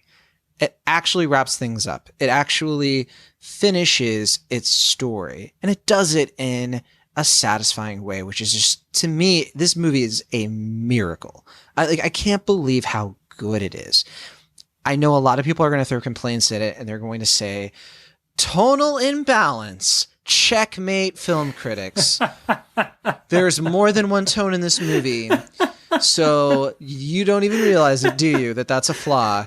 Look, people, tonal imbalance is not a flaw. A film will have a lot of different tones. It's only a problem if the tone of the film is harmed by another scene. If you don't have the pacing and flow to make those tones feel compatible, that's what critics and film lovers mean when they say the film has tonal issues, because you are supposed to be feeling a certain type of emotion, or the film has set you up to feel something, and then it yanks you out of that. Now, you could maybe lob that complaint at a couple of moments in Endgame, because Endgame does have bursts of comedy, but every time they happen, and you've probably heard, based on what happens in Infinity War, the first part of this movie is extremely downbeat. It's slow. It's painfully depressing. And in that desperation, there are bursts of humor, but it never feels like unearned, or it never feels like the humor feels off, because that actually is how people are. People do use that as a way to cope with grief. And there's a way to do it that wouldn't work, where it doesn't feel like the grief type of humor. And that's never really the case here. And for that reason, I don't know. There are a lot of things I'll talk about with Avengers Endgame on the main show, and depending on when people listen to this. But I think that to sum things up, I mean, this is a saturated movie. You're literally putting so many other franchises into this one thing, and I just think it carries it out masterfully. And it just, everything I love about all of these movies, every single one we just talked about, is in Avengers Endgame. So to me, because it's the sum total, and it respectfully realizes the vision of so many disparate films, it's the most important of these films, I think. I think it's the one that should be looked at and dissected and worked on to be understood of, like, how did they do this?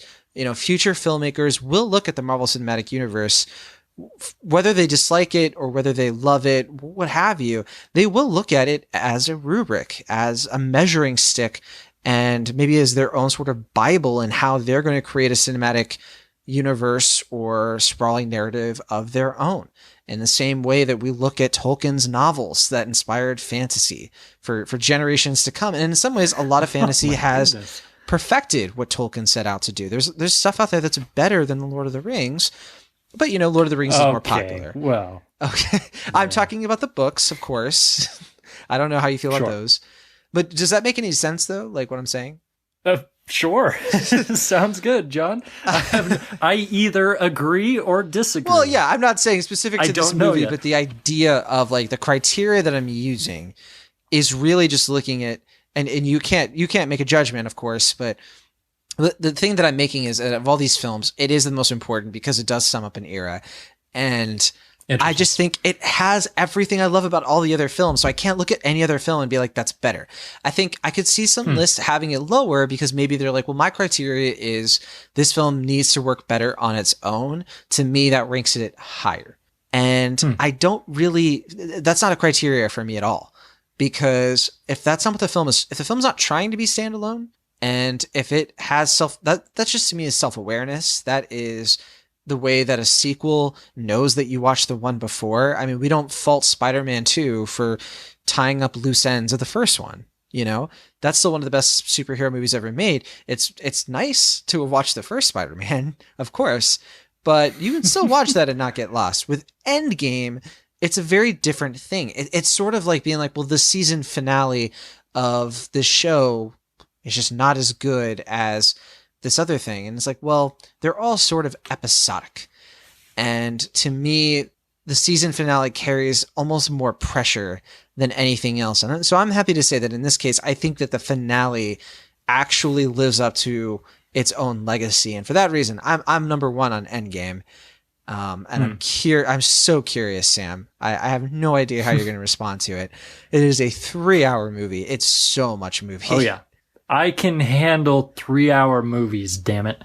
As we've proven on our extra milestone series. But it's what you're saying is very interesting to me. It's, and I haven't read any reviews or anything, so this is all I've heard, but it sounds to me like it's sort of, these comic book movies that have been sort of exponentially growing for the past like 20 or 30 years. They've been compared to the way that Westerns sort of took over the world in the 30s, 40s, 50s, and even the 60s. It sounds to me like this movie, Avengers Endgame, is sort of codifying that legacy, proving that, yep, this is a big thing. And that this is sort of going to be the one that shows the world, which I had for when I first saw Infinity War, I was like, oh wow, this is going to show a lot of people how much, what's the word I'm looking for? Just how much this genre can do. Not necessarily like quality wise, but just with the art form, like how much it has taken over. I don't know if that makes any sense whatsoever. Perfect sense. And I'm throwing this out into the sky. So this is, John, you don't understand how torturous this is. So I mean, you had to get me a day before, didn't you? I did. Well, this is going to come out when it comes out. All right. Whether I wanted to or not. I'll make a deal with you, Sam Noland. Put Avengers Endgame at number 1, Black Panther at number 2, and Guardians of the Galaxy at number 3. I will allow for Captain America Civil War to go above Avengers Infinity War. How about that? Okay. Sounds like it's like, well, whatever. Sure, why not? Hey, do whatever you feel like, John.